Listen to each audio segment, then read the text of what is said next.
That's the penalty for ordering me around. On a deserted beach in the middle of the night, I was left behind by Michael. Michael's car sped away, leaving me in the dust. I had received a sudden call late at night that my mother had collapsed, so I had asked Michael to drive me to the hospital. But now, suddenly, I found myself abandoned. Overwhelmed by the shock and sadness of Michael's betrayal, tears streamed down my face. The hospital where my mother was taken is almost 3 hours away from here.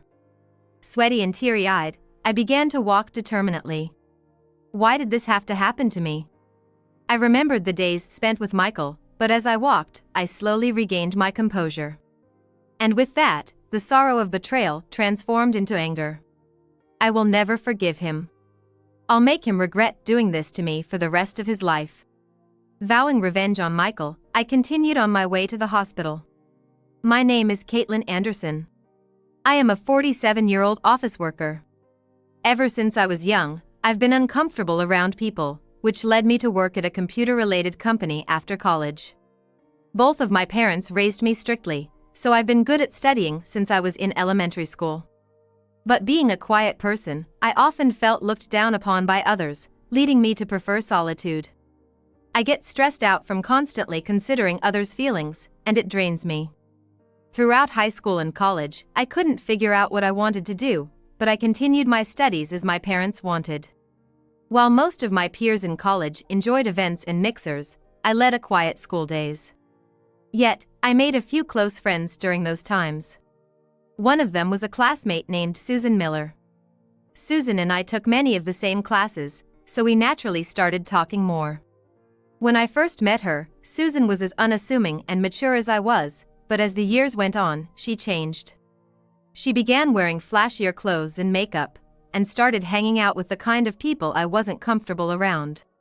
But in the end, she always treated me the same as when we first met. I would often see Susan around campus with a different guy each time, seeming like a completely different person from before. But I was always grateful that she still wanted to be friends with me. After graduation, we continued to meet up for meals and outings, keeping our friendship alive.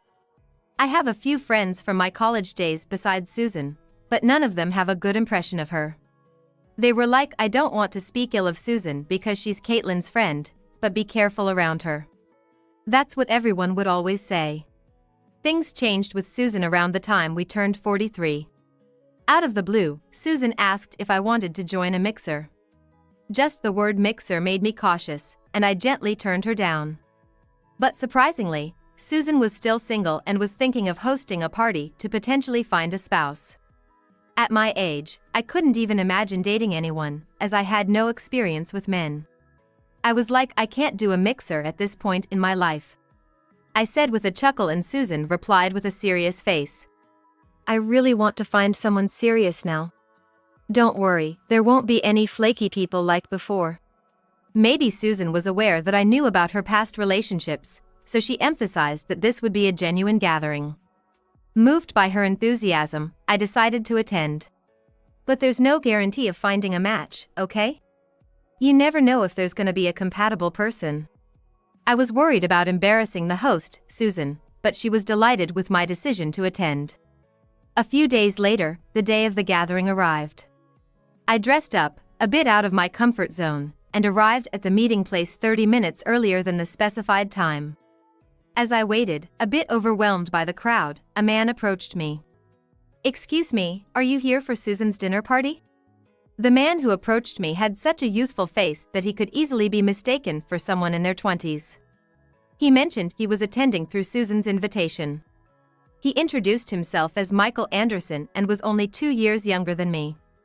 His appearance, giving off a slightly flashy impression, but his manner of speaking showed sincerity.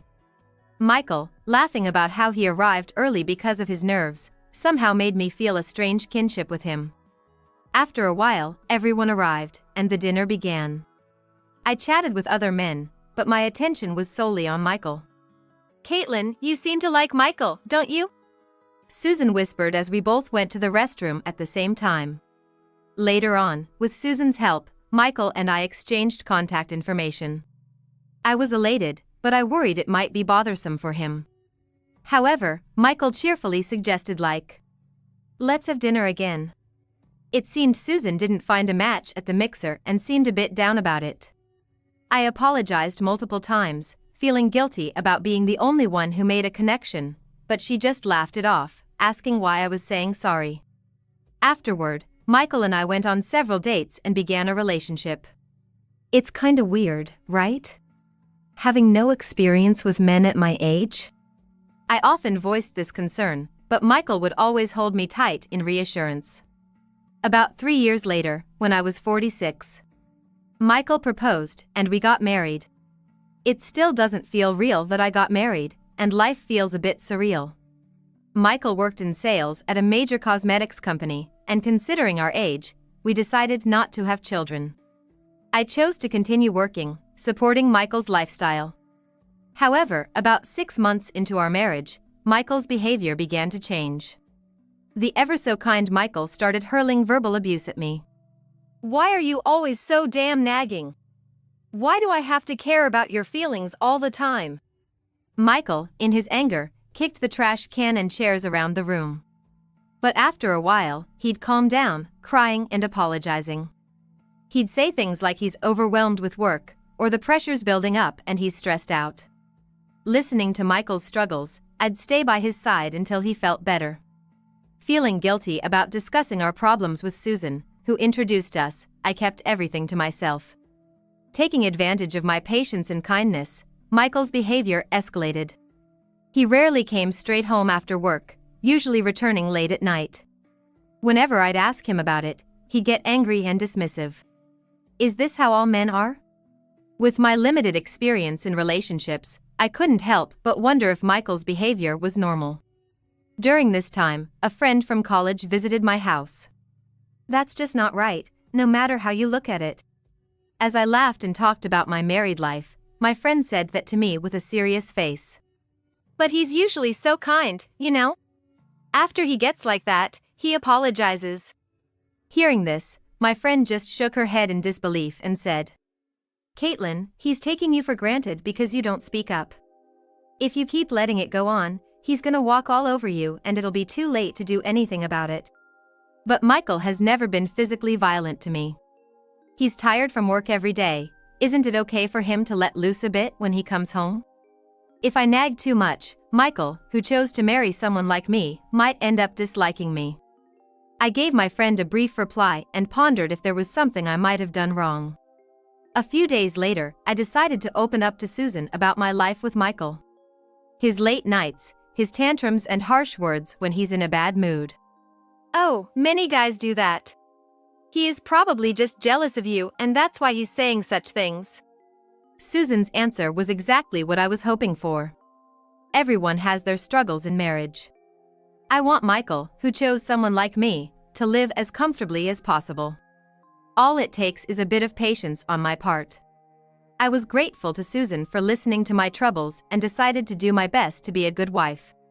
Life with Michael continued as usual, but following Susan's advice, I tried even harder to be patient and play the role of a good wife. Then, one Saturday night, both Michael and I had the day off, and he had gone to play at a casino since morning and returned home in the late afternoon. From the moment Michael opened the door, I could tell he had lost a lot of money and was in a bad mood. I did my best not to upset him, avoiding anything that might provoke him. Still, he yelled at me about dinner being late, the bathroom being not clean, and so on. Michael went to bed late. Once Michael, who had been raging, finally settled down, I too could finally relax. Being careful not to make any noise that might wake Michael, I began to watch a drama I had been looking forward to on a streaming service. But I must have been more tired than I realized. Before I knew it, I had fallen asleep on the sofa. The next thing I knew, my phone, which was set to vibrate, was making a loud noise on the table. Oh no, if Michael woke up before me, he's gonna be mad. In a panic, I grabbed my phone and checked the screen. It was past 1 a.m. It wasn't an alarm, but a call that had caused the phone to vibrate so loudly. Though my mind was still foggy from sleep, seeing the displayed name snapped me to attention. Dad? Seeing the name Dad on the screen makes my heart flutter. Getting a call at this hour, something must have happened. I answer, expecting the worst. Caitlin? Your mom fainted when she got up to go to the bathroom. I called 911. They've taken her to the hospital. My father's voice on the other end is clearly shaken, his usual calm demeanor gone. Caitlin, I need you to come to the hospital as soon as you can. Panicking, I ask for the hospital's location and hang up. As I'm getting ready and heading to the front door, I realize I can't drive. And at this hour, public transport's not an option. It's an emergency concerning Michael's mother-in-law. If I wake Michael, he'd surely be willing to drive. Rushing to the bedroom where Michael is sleeping, I shake him awake. Michael! At my call, Michael grumbles irritably. Keep it down. With my eyes closed, I tell the still grumbling Michael about my mother's situation. We gotta get going. Get the car ready. Losing my patience with Michael, who's just rolling around in bed, I raise my voice. Then Michael clicks his tongue, finally throwing the covers off and sitting up. Hey! Still in his sweatpants, Michael grabs the car keys and heads towards the car, leaving me behind. I'm really sorry for waking you up at this hour. Once in the car, I tell Michael which hospital my mother was taken to, repeatedly apologizing. The two of us drive in silence on the deserted road towards the hospital. When we approach a coast with a view of the ocean on our left, Michael suddenly stops the car. Hey, can you get me a coffee from that store? I need to wake up. It makes sense, he was jolted awake and now he's driving. Probably not thinking straight with the drowsiness. I nod silently, open the car door, and head to the store at a brisk pace. Let's see. Michael can't take it black, so something sweet would be good. I chose the sweetest looking coffee, then just to be sure, also select a light sugar latte and another drink. The moment I left the store after taking them, Michael rolled down the car window. That's the penalty for ordering me around. Michael shouted at me, and the next thing I knew, his car was speeding away. I stood there, in shock, watching Michael's car disappear at high speed, unable to grasp what just happened. What did Michael yell out to me when he opened the window? The penalty for ordering me around? As I stood by the store, holding the bottles of coffee, moths drawn to the light of the store flew into me. It took me a while to comprehend Michael's words and the reality of my situation. Did he even direct those words at me? Was it some sort of joke? But gradually, I remembered the urgency concerning my mother, and I found myself walking along the coastline without really thinking. The tepid sea breeze blew, and I kept walking on the deserted shore. Walking helped to clear my panicking mind. I was left behind by Michael. He probably lied about wanting a coffee just to get me out of the car. He definitely left me here with bad intentions. I had always loved Michael since we met and believed in him, but he doesn't love me. That can't be true. After he yells at me, he usually apologizes and nags because he cares about me. In my rush, it seems I wore my sneakers without socks. My bare feet started to throb with pain from the friction. Tears began to flow from the pain and the betrayal by Michael. Why? What happened? Memories with Michael crossed my mind. I was worried about my mother, but the pain of being betrayed by my first love was overwhelming. Tears wouldn't stop, but I kept walking, realizing only then that I had left my phone in his car. If he truly loved me, he would have rushed to my aid, especially knowing I was stranded without being able to call for help. If he came back now, apologized, and hugged me, I'd forgive everything. He must have noticed my phone on the seat, but there was no sign of his car returning. With my mind in turmoil and my face tear-streaked, I continued on what seemed like an endless path. I had no idea how much time had passed, but just as I started to lose feeling in my tired legs, I finally saw a hospital. I entered the grounds, found the after-hours entrance, and told them my mother's name. My feet hurt terribly from the long walk. It's Smith. Carol Smith. Upon hearing my mother's name, the security guard called someone and then kindly opened the door for me. I was momentarily confused as I stepped in, but soon I heard footsteps approaching from the distance. Are you Miss Smith's daughter? A female nurse appeared from around the corner, and after confirming my name, she escorted me to the waiting room where my father was waiting. There were a few chairs in a dimly lit corner of the hallway, and my father stood there looking restless. What were you doing all this time? When my father saw me, he looked shocked to see me dragging my feet, soaked in sweat. Seeing my father, I let out a deep sigh and practically collapsed into one of the chairs. I then calmly recounted the events that had just transpired to my father. What was he thinking? My usually calm father grimaced in anger thinking about what Michael had done. It had taken me about 3 hours to get to the hospital from the time I left home with Michael.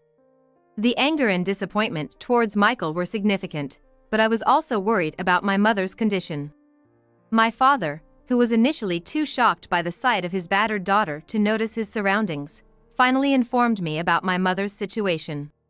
Luckily, about an hour before I arrived at the hospital, she regained consciousness and is now resting in the ICU. Neither Michael nor I could be reached by phone.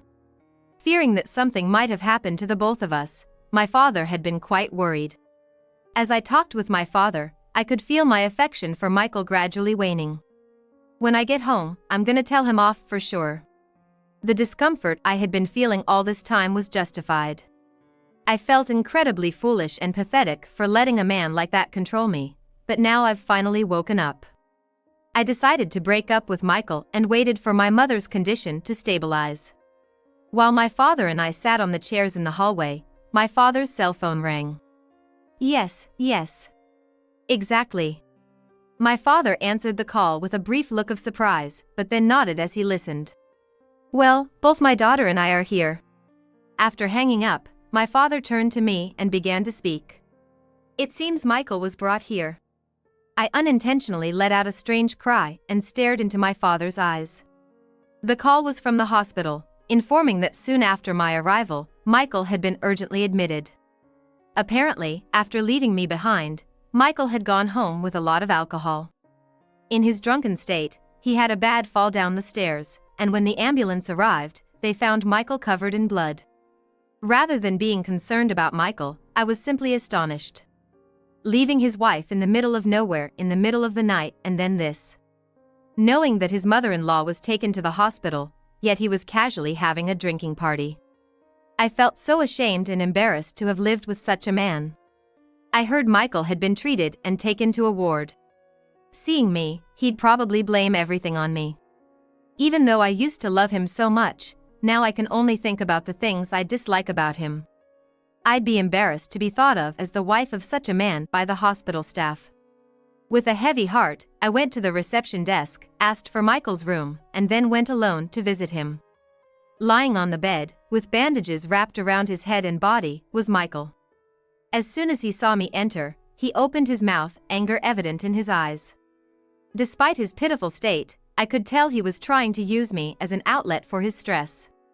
Caitlin, what have you been doing all this time? Look what's happened to me. It's all because of. Let's break up. Before Michael could finish complaining, I abruptly said that. What? Sitting up on the bed, Michael looked stunned. I've finally come to my senses. You always think everything's gonna go your way. You throw tantrums like a child and cry your eyes out when you're upset. I looked down on the incapacitated Michael, scolding him for everything he'd done. I bet you're cheating, aren't you? I'm ashamed I married such a pathetic man. Truly ashamed. My voice raised, and fear clearly showed in Michael's eyes. Michael! Just then, a woman suddenly burst into the room. I turned around and there was Susan. In that moment, I realized everything. Susan and Michael had been having an affair. Thinking back to the last time we discussed things, she had tried to convince me like that's just how men are. I couldn't help but laugh. Susan's eyes widened in surprise, repeatedly saying like, No! It's not like that! Susan, don't you realize you've been fooled by such a pathetic man? I truly feel sorry for you. I glared at the two of them and started walking towards the room's entrance. Goodbye. But don't think this is the end. I paused, turned back with a smirk, and said just that. The next day, my mother recovered nicely, but she had to stay in the hospital for a while just to be safe. Seeing my mother's face, I felt relieved and quickly went home to pack my things. Michael, unable to move, was also forced to stay in the hospital for a while. Betrayed by both my husband and friend, all I could think about was how to make them pay. On a whim, I opened the study door that Michael had told me never to enter. He must have thought I'd never defy him. On the study desk, there was photos of Susan and Michael hugging each other. Everything about it was just pathetic. I took a picture of them with my smartphone and left the home we had shared.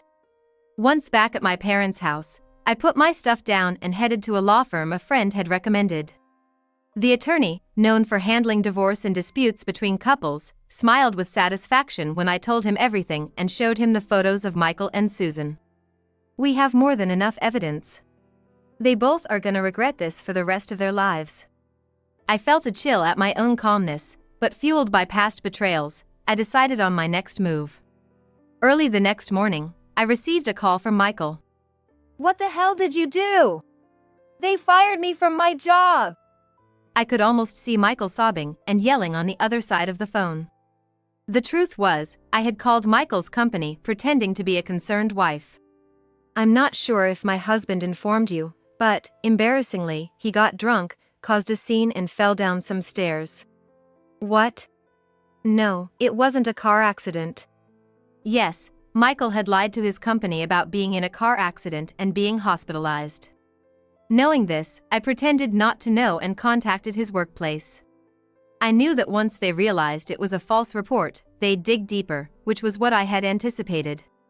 I detailed everything, including the fact he left me stranded in the middle of the night and his affair. Just as I'd hoped, Michael, who had been the face of the company in sales, was given the pink slip. It was probably only a matter of time before this man, who had been up to no good on a daily basis, would bring harm to the company. To add insult to injury, Michael was slapped with the divorce procedure. The news also reached Susan. Eventually we went through the division of property. When told that the forgotten photos were founded by me, Susan continuously berated Michael. Blinded by immediate desires, they were once a loving couple, but after all, it was just a passing relationship. Playing the blame game wouldn't solve anything. The two soon had a falling out and lost everything. Michael not only lost his job but also had to sell his house. Rumors about Susan's misdeeds spread fast, and it seemed she too lost her job. She apologized tearfully several times, but of course, such actions couldn't be accepted. I intend to have her reflect on the consequences of betrayal for the rest of her life. I finalized my divorce from Michael, and I was single again. It was as if the life I'd lived for several years had been a lie, and my quiet everyday life returned. After the divorce was finalized, I took some time off to take care of my mother. I wonder if, in such situations, people go on what's called a heartbreak vacation here. Returning to my parents' home, I pondered these recent hectic events. In the meantime, my mother had recovered well and was able to convalesce at home. Knowing about the incident that led to the divorce, she seemed somewhat apologetic. Did all of this happen because of me? I denied it with a laugh. No, it's more like a wake-up call. I'm embarrassed that I married a guy like that. Yet, perhaps concerned about her daughter, she kept asking like, "Isn't there someone good out there for you?" My friend who knew the whole story both consoled and scolded me. But in the end, my friend, who'd warned me repeatedly about Michael and kept saying like, "I told you so many times," had a somewhat relieved look. "This time, you just happened to fall for a bad guy. Take your time and find someone good next time." Right now, I can't even think about another relationship, but I wonder if someday I'll fall in love again. Having felt for years that loving someone wasn't the only path to happiness, my feelings are mixed. But now, I've got so much money it makes me laugh. Some might think I'm a woman without a hint of romance, but compared to the days when I was constantly on edge around Michael, I feel happier now. For a while, I think I'm gonna live freely, relying on my parents' generosity. When I get tired of being alone, I'm sure there'll be another good encounter. This ordeal taught me to stand up with courage and showed me a surprising side of myself that I can do anything if I try. With this newfound confidence, I can achieve anything. And with that, I took a new step forward. The upscale restaurant I was invited to by Jennifer. Before eating, I went to the restroom. As I was about to return to the private room, I faintly heard Jennifer's voice through the slightly opened sliding door. "Yeah, Mike, he makes over $100,000 a year, but he's so stingy." She seemed to be complaining to someone on the phone. The wife doesn't have inheritance rights? I know. But what belongs to the in-laws belongs to the wife. If he's hoarding it, I guess I'll have to use it. I was shocked. I thought she was cheerful and bubbly, completely opposite to me, but I wanted to get along. I started to feel sorry for thinking that way. The more I thought about it, the angrier I got. Unforgivable. I bit my lip. I'm gonna expose all the sneaky things she's been doing. You better brace yourself. My name is Susan. I'm a 67-year-old homemaker. I worked part-time for many years but retired after getting seriously ill. With the inheritance from my husband, who passed away 5 years ago, and my pension, I can live comfortably as long as I don't indulge too much. Now, I attend my choir hobby group 3 times a week and find joy in tending to my garden in between. I was worried about my son being single, but last year, he married Jennifer, whom he met at a city mixer. She's a bit flashy but a cheerful and beautiful woman. Turns out, they had secretly been dating for about a year. To my surprise, she proposed to Mike, saying, "I fell for your sincere personality. Let's get married." Mike works for a major company and earns well, so he gladly accepted Jennifer's wish to quit her job after getting married. Once they have a child and need money for education, Jennifer plans to work part-time again. They're both in their 30s. I thought they were cutting it close if they wanted to have kids, but I held my tongue, thinking they must have their reasons. Living about a 15-minute drive away in a condo, they visit during holidays and extended weekends. They help with yard work, accompany me on shopping trips, and even visit our ancestors' graves, which is a huge help. I believed our relationship would continue at this comfortable distance. Well, until that incident happened. I heard that Jennifer's hobby is trying out different eateries. Given her slender figure and pretty face, it's hard to imagine, but she says she has a metabolism where she doesn't gain weight and she frequently visits trendy spots she finds on social media and enjoys lunches at famous hotels. A full-time homemaker, and her hobby is dining out? Is she spending the money my son earns on transportation and meals? Such thoughts crossed my mind, but then I thought maybe she's using her own savings, so I refrained from prying too much. Then, about a month later, Jennifer invited me for lunch. We met directly at the venue and I followed her into a chic restaurant. This place was featured on a gourmet TV show. Their crab cream croquettes are to die for. Even celebrities have raved about it. Oh, that's a bummer. I can't eat it. When the waiter came to take our order and I opted for the pork cutlet sandwich set, a look of discomfort crossed Jennifer's face. Susan, at your age, do you still have food preferences? No, I have a shellfish allergy. Shell, what? Jennifer's fake eyelashes fluttered as she opened her eyes wide in surprise.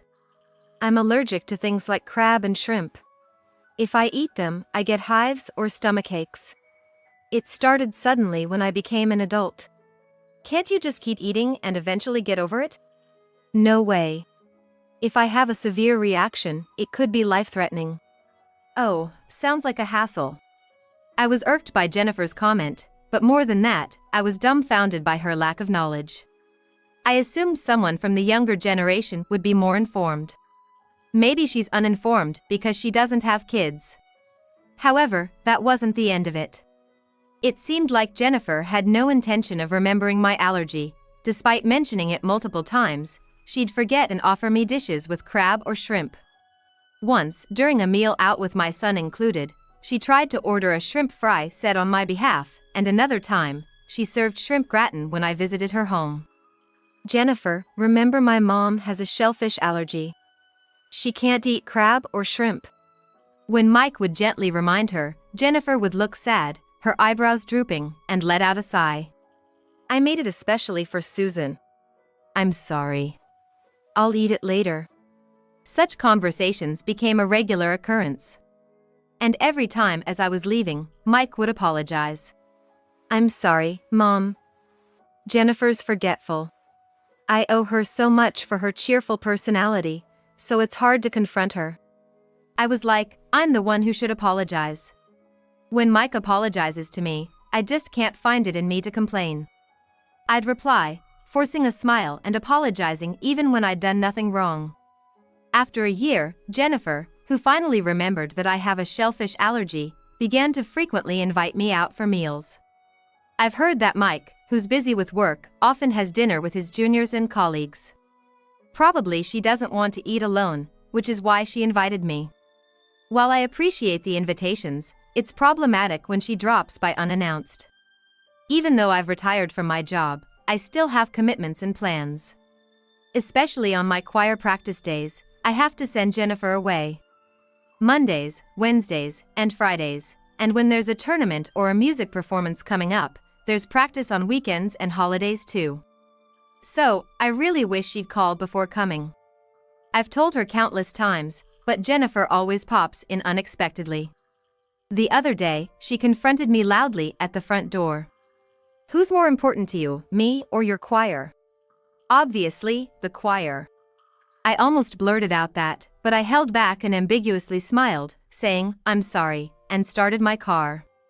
Of course, when I'm free, I try to accommodate her as much as possible. However, the restaurants Jennifer prefers are always the high-end ones that are popular on TV or in magazines. But since she's making the effort to invite me, I can't let my daughter-in-law pay, so I end up footing the bill. And every time when the bill comes, Jennifer shows the mobile phone hanging around her neck to the cashier. Please add the points. Yes. Every single time she dines and drinks on my dime, she cleverly gets the loyalty points. When I vented to a friend, they assumed I was just bragging about my good fortune. Being invited out by such a sweet daughter-in-law? They told me I should be grateful. Spending hundreds of dollars every time we eat out seems a bit much to me. But it's not like I'm struggling financially, and considering it's a way to bond with my daughter-in-law, it's hard to refuse. One day, as these frustrations accumulated, I received a call from Jennifer. Bracing myself for another dining invitation, I was surprised by the bubbly tone in her voice. Hey Susan, did you win the county choir competition? It seems Mike told her. I couldn't hide the pride in my voice. Yes, I did. We're finally going to the national competition.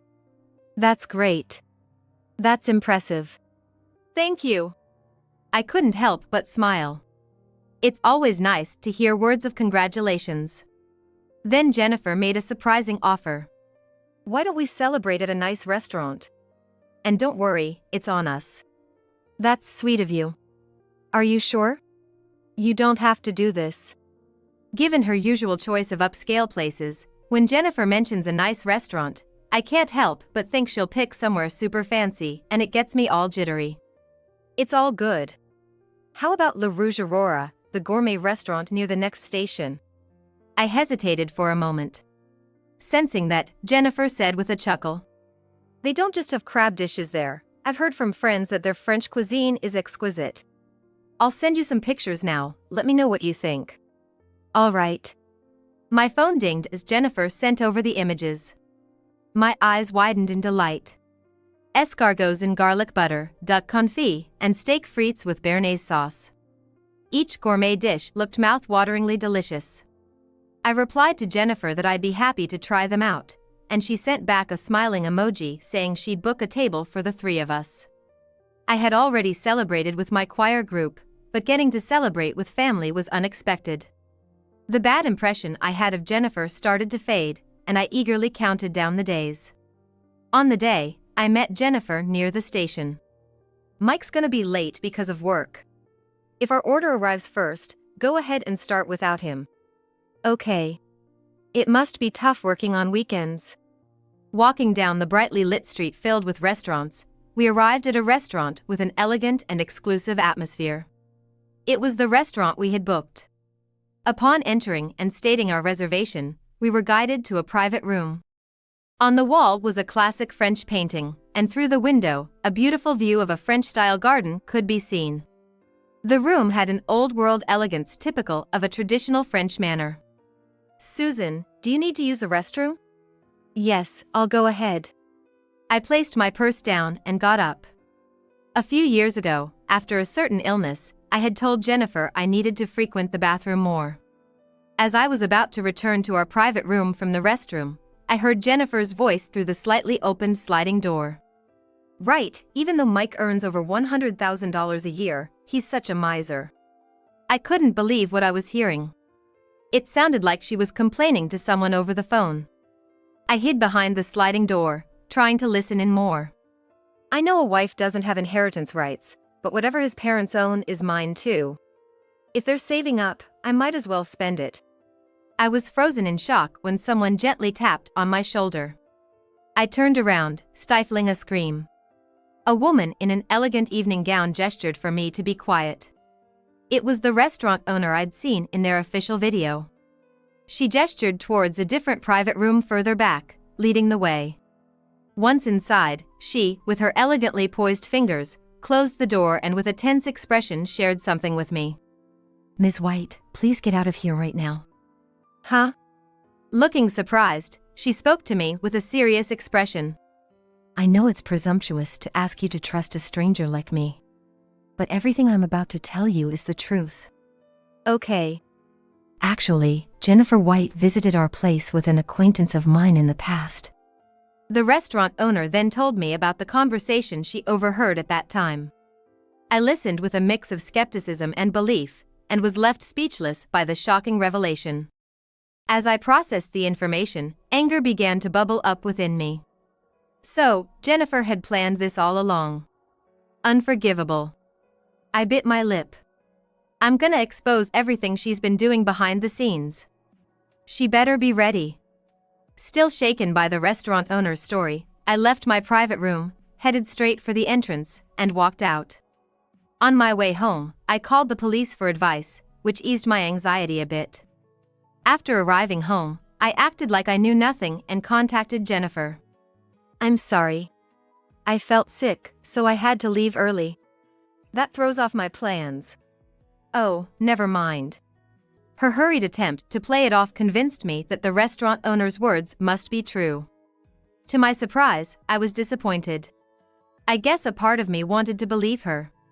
I'm really sorry. I'll treat you to dinner at another place as an apology. Okay. After hanging up with Jennifer, I called another number and relayed our conversation. A week later, I called Jennifer. In an apologetic tone, I made a suggestion.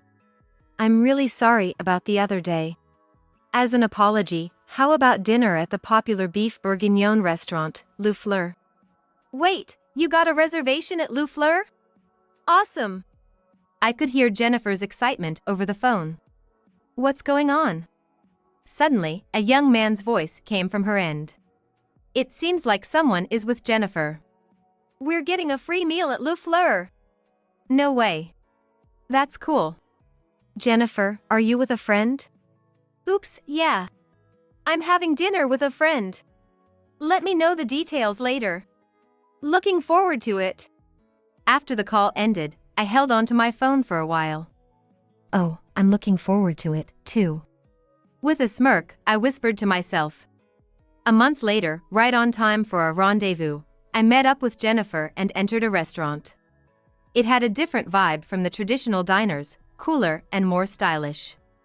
Upon being guided to a private room, Jennifer looked puzzled. A table for 4? Are 2 more people coming? I replied with a bright smile. Yes, I invited a couple of friends. One of them you're quite familiar with. Oh, I need to use the restroom. Be right back.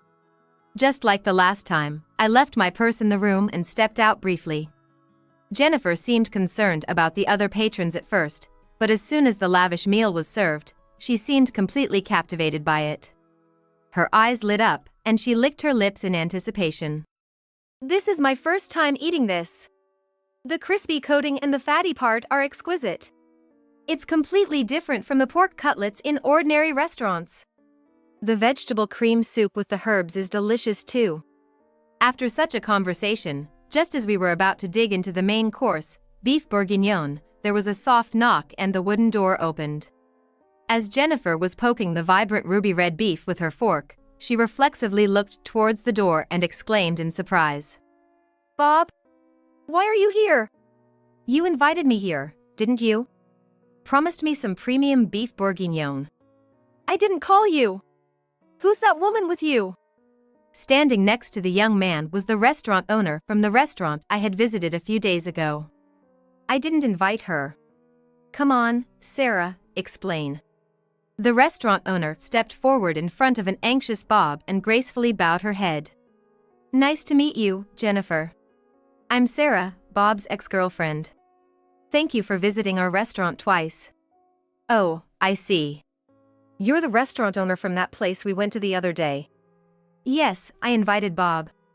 Oh, and what does an ex want? Jennifer, seemingly eager to get back to her meal, narrowed her eyes suspiciously at Sarah. Just thought I should let you know, the conversation you had at our restaurant the other day was clearly audible outside. Both Jennifer and Bob went pale instantly. You were still there? And you're the restaurant owner now? Eavesdropping on your guests? That's not professional at all. I was just going to close the slightly ajar door when I overheard some dangerous talk. You're as careless as ever. In front of the flustered pair, Sarah took out her cell phone and played a recording. Jennifer and Bob's conversation played through the static. When I snooped around Susan's place, I found a notebook with her pin. Since I peeked, I got it all figured out. Heh, careless. She'd never suspect her family would snoop. Couldn't find the bank card, but with online banking, as long as I have the PIN, I can transfer it all to my account. Jennifer and Bob looked down, growing increasingly nervous. When Susan goes to the restroom, I'll grab her credit card. Then, I'll drug her drink, order a ton more food, and just leave. She won't be able to pay, and might even get arrested. It'll be hilarious. The content was so despicable that I felt like I was going to pass out. Did I really bring someone like her into my family? I have to get all of my father-in-law's inheritance. I'll max up the credit card by buying stuff too. They're rich, but they live so frugally. They must have a stash hidden somewhere. Jennifer and Bob stood still, looking anywhere but at each other. Sarah spoke sharply. Allergic-prone Jane is always cautious about her food, making sure there's no crab or shrimp in it. So you thought she wouldn't notice if her drink tasted slightly off, didn't you? Realizing they had exploited someone's allergies, I felt a deep sense of emptiness. I was genuinely happy when Jennifer said she'd celebrate our team's national championship win. You actually recorded it, huh? Bob whispered softly next to Jennifer, who was confronting Sarah. You can't just record a customer's conversation. That's an invasion of privacy. It was to prevent fraud. I didn't want you guys scamming me out of money like you did with Bob. So, you've been doing this sort of thing before, haven't you? As I glared Jennifer and Bob, Jennifer twisted her body and replied in a sickly sweet voice. No, that's not it.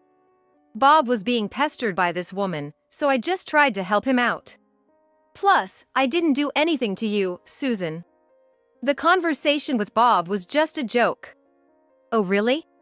Sorry about that. I stood up, intentionally stumbling over Jennifer's bag placed on the floor. Contents spilled out from the unzipped bag. Spotting my card amidst the scattered items, I quickly snatched it and held it up high. Now why is my card coming out of Jennifer's bag? That's strange. What's this crumpled note? Drug the old hag with a bunch of sleeping pills, make her sleep, raid the shop, and then withdraw the old man's inheritance from the ATM. This will make the White family's savings mine. That sounds like a crime plan. The note spread out on the table was scribbled in Jennifer's messy handwriting. Bob clutched his forehead, groaning. Idiot! Why were you carrying that around? I forget things easily. Forgot to throw it away. With all this evidence, I thought she'd finally give in, but instead, Jennifer pointed a finger at me, getting even more angry. It's mostly your fault. Me? Yes. Because you put such stingy thoughts into your son's head, I'm the one who's suffering. I was taken aback as Jennifer distorted her beautiful face and continued. Mike, even though he's a section manager at a major company and makes good money, he manages the finances himself. He only gives me an allowance of $1,000 a month. That's way too low. For a housewife, getting that much seems pretty generous. Jennifer snapped at the shocked Sarah. How? Mike told me to save from that, but once I go to fancy restaurants and spas, it's all gone. Bob just mooches off me after feeding him. It's not my fault. You're the one who cheated with an ordinary person. Bob shrugged. Hey, you proposed to Mike because of his sincerity, didn't you? Jennifer twisted her lips into a smirk. Of course not. I was attracted to his money and future prospects. I thought if I married him, I'd get to eat fancy food without working, but after marrying, I was disappointed by how stingy he was. Bob, crossing his arms, nodded deeply. When I found the bank book at my in-laws, there were a lot of zeros. Yeah, right. Since it's there, we should spend it, right? We're family after all. What's wrong with taking family money? I felt drained. I couldn't even find the energy to be angry. I had hoped for a bright and cheerful daughter-in-law, someone opposite to me, to have a good relationship with, but now, I just felt sorry for my past self. I wonder how Mike, who had been listening from the other side of the door, felt. Just as I began to regret today's plan, the door quietly opened, and Mike entered. I see. Mike said briefly, looking coldly at the stunned Jennifer and Bob. All the money I worked hard for, you were handing it over to this guy, huh? No! I was just treating him to nice food because he had no money. And helping him out with living expenses. It's the same thing. Well, it's partly my fault for not seeing Jennifer's true nature. Taking a deep breath, Mike declared. Let's get a divorce. You should move out by tomorrow. Huh? Wait a minute. If we get kicked out of our condo, where are we supposed to go? I won't be able to enjoy good food anymore. A flustered Jennifer looked at Mike with pleading eyes and spoke in a pitiful voice. I'm so sorry. I'll reflect on everything, just don't divorce me. I'll even break up with Bob. It's too little, too late. Divorce me and get a job yourself. I don't want to. I enjoy living luxuriously on my husband's money. It doesn't make sense with the money I earned myself. Hearing her absurd reasoning, Mike shook his head tiredly. Why don't you remarry another rich guy? Though, it seems you have something else to take care of first. Huh? Excuse me. A man's voice echoed, and the door opened. A stern-faced man entered the room. I'm with the police. Jennifer White and Bob Harrison, you are under suspicion for drugging and robbery crime. Please come with us to the station. They were shown a police badge. Jennifer and Bob, mouths agape, seemed unable to grasp the situation. Why were you waiting for us? I called them. Both of you just attempted it this time, but it seems you might have more crimes up your sleeves. We need to check the recording on your phone, if you could please hand it over. Neither Jennifer nor Bob had the courage to argue with the detective and were escorted out quietly. I went to apologize to the restaurant staff and the manager for causing a commotion.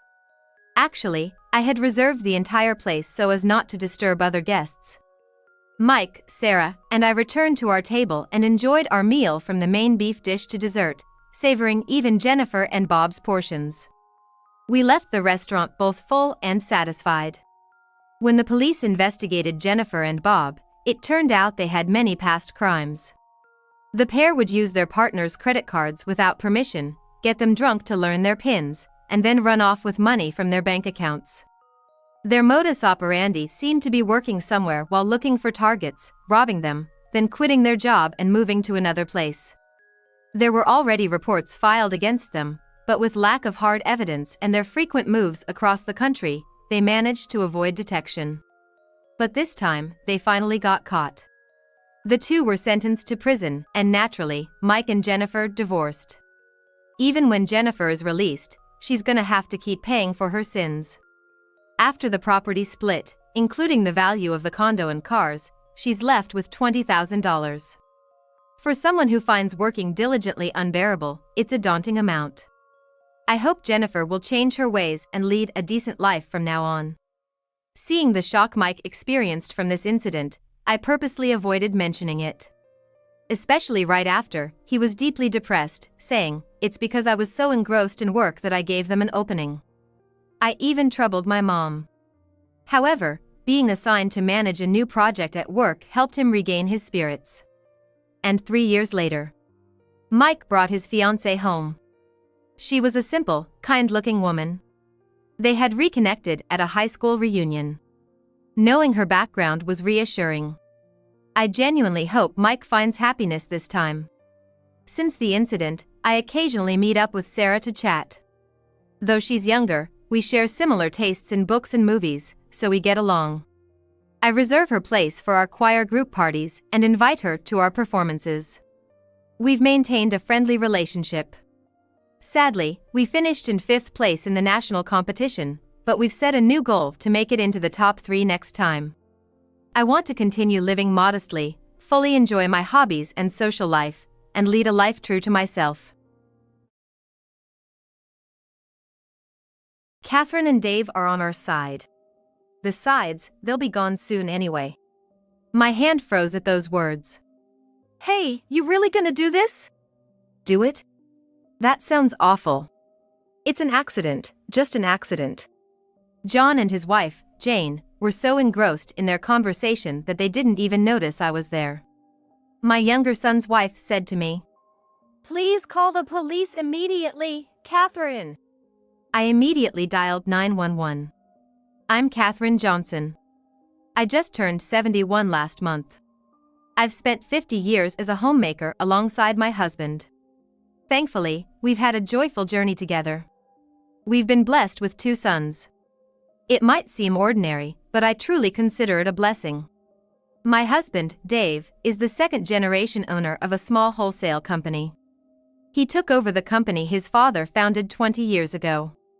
Thanks to some loyal clients, the business has been running smoothly.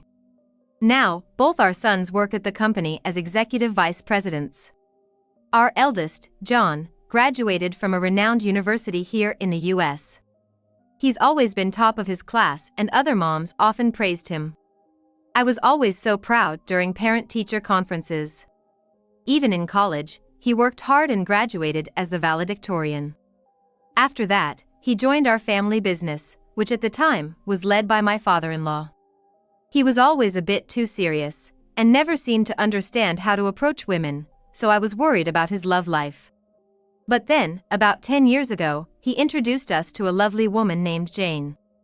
From what I gathered, she didn't come from a wealthy family. But she always smiled at me and never forgot my birthday. She'd often bring over some home-cooked meals, saying, "I made too much, Catherine." She came across as kind, thoughtful, and smart. They haven't had children yet, but I adore them both. Our younger son, Robert, is a different story. Robert, unlike John, was never academically inclined. But he was always popular with the ladies. During college, he always had a different girl by his side. He barely graduated and instead of joining the family business, he worked in a general corporation. That's where he met Sarah. Unlike Jane, Sarah is a bit standoffish and only interacts with us when necessary. She's punctual and would send gifts during Christmas and Thanksgiving and visits during holidays. But there's always been a distance. They chose to live in the next town over, buying an apartment. I never felt the warmth in her tone. After working for about 10 years at the corporation, Robert quit and joined our family business. But he's always been quite carefree, giving Dave and John quite a headache. Still, to me, he's my adorable son. I'm sure both John and Robert will continue to do their best for the company. One day, I was shopping alone. Spring was just around the corner. I was looking for some clothes to wear at the company events. Though they call me a full-time housewife, I'm also a director in name. I rarely go to the office, but occasionally I work from home, prepare gifts for our clients, and socialize with the CEO's wife. That's part of my job. Every year, as part of that job, I attend the new employee orientation. Heading to my favorite store in the mall. That's when I spotted a familiar figure. Jane. It looked like her. But she was walking with a man. John should be at work. Maybe I was mistaken, but I couldn't help but watch them. They entered a luxury brand store. I felt relieved. I must have been wrong. Jane is known to be frugal. I've never seen her with designer items before, and both John and Robert earn as much as any regular employee. Sure, they might splurge on special occasions. While John never says anything, Robert often complains to his boss, saying, "My pay is too low. I can't buy anything. I should have switched jobs." Robert also has kids, so his budget's probably tight. Anyway, it just doesn't make sense for Jane, being a full-time housewife, to visit such an upscale store. I made an unpleasant misunderstanding. I felt silly for my mistake and left. Soon after, it was time for our company's new employee orientation. This year, we welcomed 1 mid-career hire and 3 fresh graduates. Though we're not a large company, we hire about this many employees each year. All of them were from different states this year. I hope they'll stay with us for a long time. The orientation went off without a hitch. But there was an issue afterwards.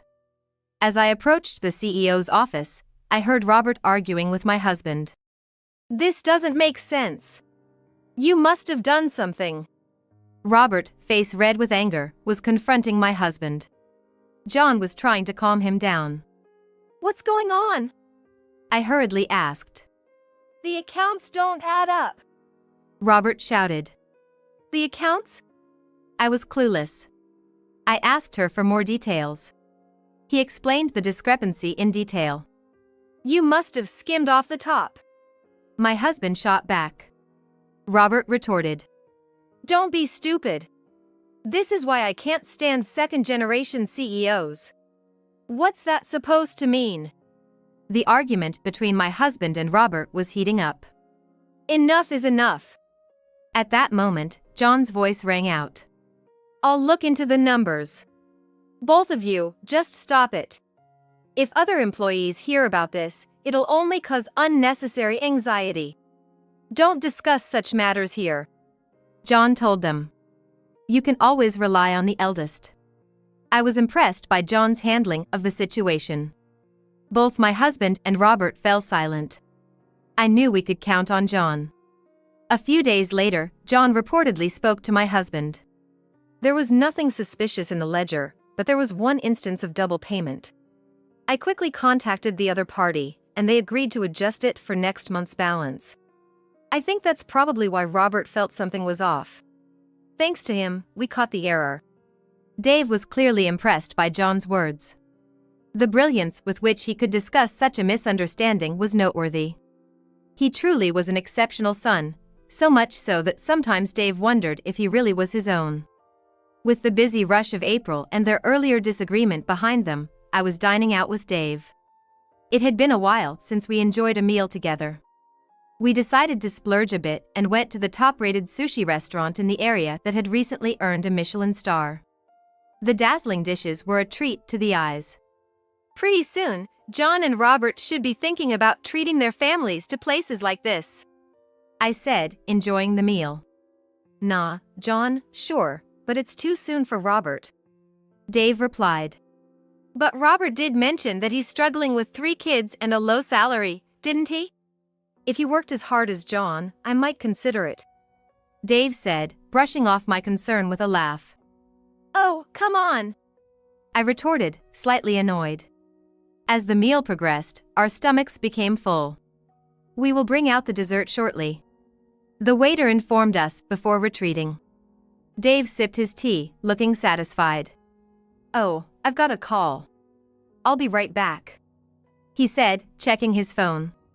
"Hurry back, the dessert will be out soon," I called after him. Alone in the room, I sipped my tea, enjoying the tranquility. However, a familiar voice from the next room interrupted my thoughts. "Listen here." It was loud and dominant. At the same time, I felt like I recognized the voice I heard. Calm down. I told you we'd just see how things go for now. The voice that seemed like John's responded. Was that Jane, earlier? Were they here celebrating an anniversary or something? Realizing that my son and his wife were in the adjacent room brought a smile to my face. Once Dave returned, we'd surprise them. They'd never expect to run into us here. As I waited for Dave, the familiar voices of John and Jane continued to reach my ears. What are you waiting for? I never expected Robert to notice. Their conversation was becoming heated. Fortunately, our room is the second to the last. I assume the voices of John and Jane from the very last room should only reach here. It's fine because it's us, but if it were someone else, it would have been bothersome. I thought we'd need to be careful. But soon, being careful would be the least of my concerns. Catherine and Dave are on our side. Besides, they'll be gone soon anyway. At that, my hand froze. Hey, you sure we're gonna do this? Do what? That sounds bad. It's just an accident, okay? The two of them were discussing so intently, they probably had no idea I was here. Or that their voices could be heard in the next room. But first, about the money. You can skim off a bit more, can't ya? Last time I said it was a double payment and they bought it, but what am I gonna say if Robert gets suspicious again? I just sat there, stunned, looking up. I didn't want to believe it. John had always been so diligent since he was young. But after hearing their conversation, I turned pale. I was certain. The argument between Robert and my husband after joining the company.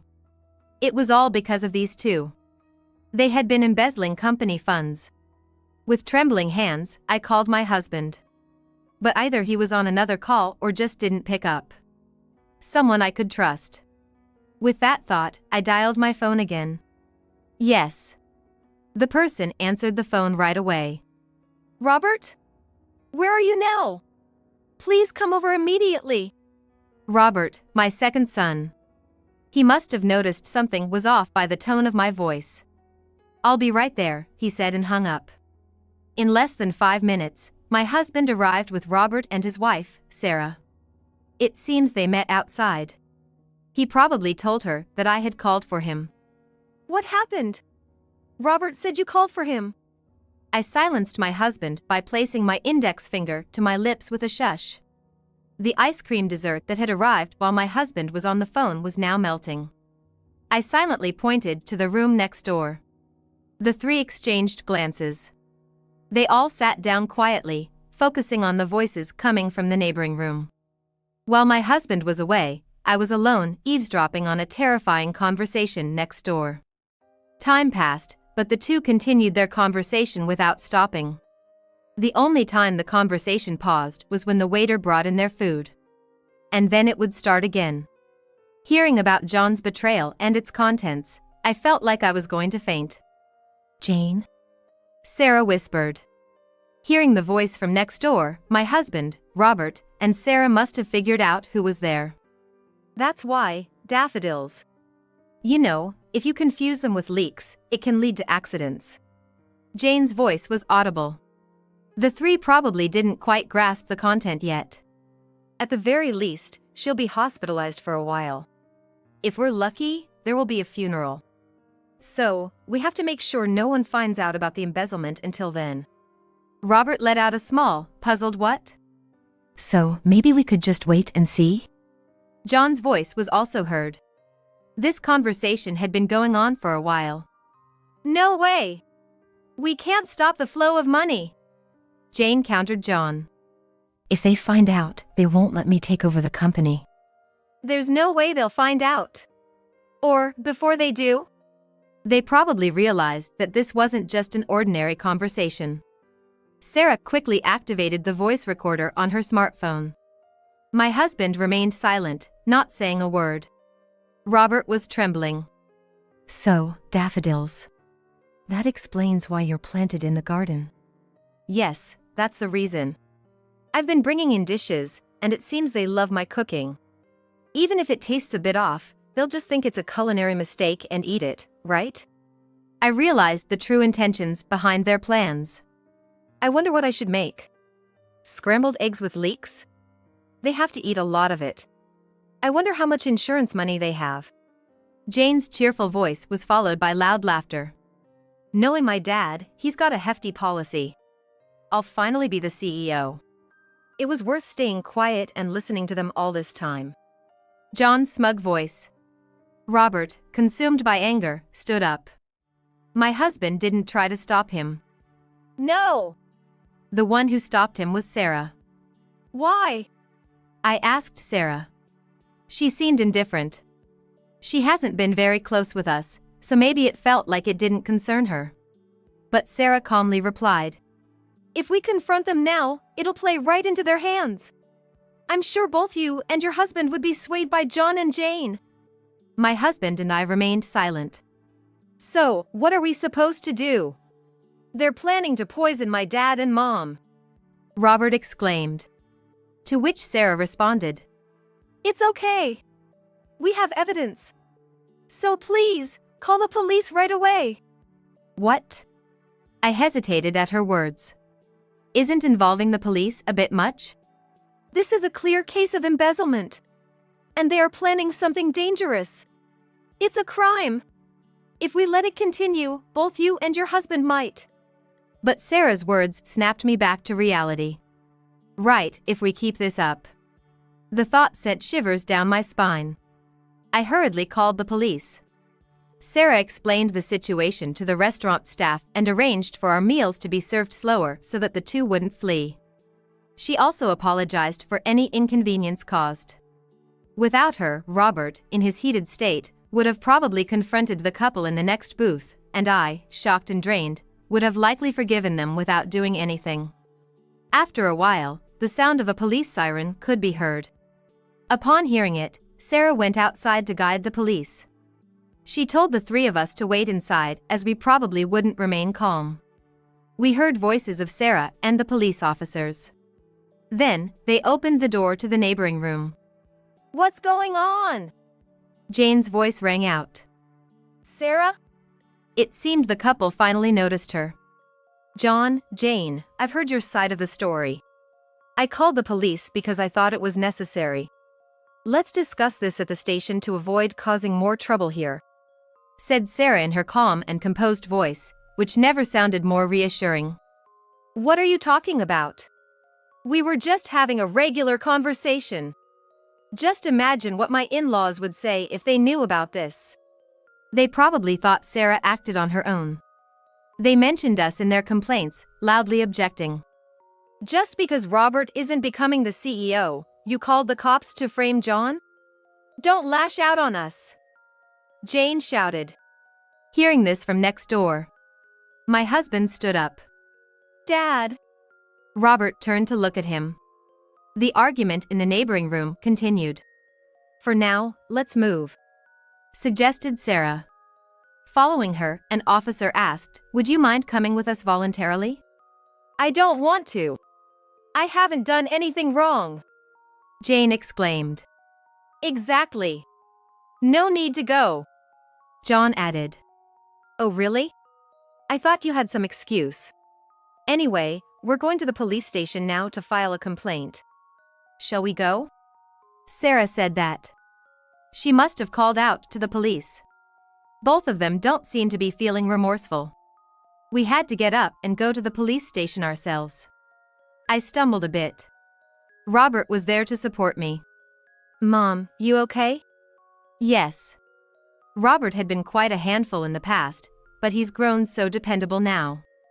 We left the room. In the hallway, there were Sarah talking to a police officer, presumably heading towards the next room. I wonder if John and Jane were further down. Mom, are you there? Hearing our voices, John shouted. He must have finally realized we were there. His voice sounded quite frantic. If you want to make excuses, I'd suggest you come with us. Next time, the police will be coming with an arrest warrant to pick both of you up. Sarah, as always, said this calmly. Both of them seemed to rise at her words. In all the shock, I had completely forgotten, but Sarah had taken care of the check for us. And so, John and Jane were taken to the police station in a patrol car. We followed them in our own car. Upon reaching the police station, John and Jane, who had arrived before us, were seemingly pleading with the police, saying things like "it's a misunderstanding," and "my sister-in-law is mistaken." We could hear them even from outside the room. Another officer led us to a different room. There, I recounted everything I had heard earlier. About the embezzlement of company money. And about preparing to poison us with daffodils. I started crying as I spoke. The officer was very considerate towards me. My husband held me by the shoulders. For the company losses, we'll need you to gather more information by tomorrow and then submit a detailed complaint about the embezzlement and the total damage. Dave responded to the officer's words. More than that, I can't forgive them for trying to harm my husband's parents. Sarah said that very bluntly. I was touched by how much she cared and stood up for us. The officer mentioned that, since they hadn't actually acted on their plans, they couldn't arrest them for attempted murder. However, after listening to the conversation Sarah had recorded, it seems they can arrest them for a preparatory offense. They had actually prepared the daffodils as poison and had been serving us food until now to lower our guard. The pictures I had taken of Jane's dishes would also serve as evidence. I hadn't taken them with that intention, but it's funny how things turn out to be useful when you least expect it. Listening to the officer and hearing Sarah's voice, my initial sadness turned to anger. We need them to be arrested and to reflect on their actions. But more than that, the feeling of betrayal from the son I had raised and his wife I had loved deeply grew stronger. I wish they would see hell. The fact that I thought this scared me. Perhaps thinking this way makes me a bad parent. But maybe it's natural for a parent to feel this way. Robert and Sarah decided it was best we didn't meet John and Jane. My husband was furious and probably didn't want to see them, and they felt I might end up forgiving them if I saw them. That might not be the case. I'm pretty mad too. But it's also true that I might forgive them if they apologized. We left everything to Robert and Sarah and went home. It seems our grandchildren were with Sarah's mother who had come over to play, so there was nothing to worry about. They told us to rest and not worry about anything. That comforted me a lot. The next day, we got a call from the police. It seems John and Jane didn't admit to anything. But Robert managed to find out about the embezzlement and the amount within a day. Believe it or not, since their first year of marriage for about 10 years. They had been embezzling money, sometimes a few $100s each month, and sometimes larger amounts. In total, they had taken nearly $200,000. Hearing this, I felt like I was in total darkness. To think I had been deceived for so long. Sarah, who came over to console me, took care of the household chores and contacted the police on my behalf. It seems the kids are still being looked after by Sarah's mom. I feel terrible for causing them such trouble. Dave consulted with the police and filed a complaint. With this, both of them, especially John, are going to be arrested. I felt relieved, yet also full of regret. It's hard to describe, but thanks to Sarah, I managed to keep my sanity. In addition to that, both were arrested on other charges. The planted daffodils and Sarah's recorder served as undeniable evidence. Those two, acting like they didn't know anything. They didn't seem to show any remorse. The embezzlement was a criminal case, and Dave sued both John and Jane. The embezzled money seemed to have been spent by Jane on her male entertainer. Did John know about it? If he did, he's a complete fool. At the trial, the entertainer was called as a witness. Sure, her husband was set to be the next CEO, but I had no clue that money was stolen. I had no feelings for her beyond that of a client. She was just a high-paying customer. Hearing the entertainer's words, Jane lost her cool. But you said you wanted to marry me. I supported your business. Jane shouted. What the hell are you talking about? John shouted back. Come on, you've got to know that's just a sales pitch. It's absurd, said the entertainer, dismissing Jane. Serves her right. I couldn't help but almost laugh. From this, it seems John probably didn't know. Apparently, The money was sent to John's not-so-wealthy parents.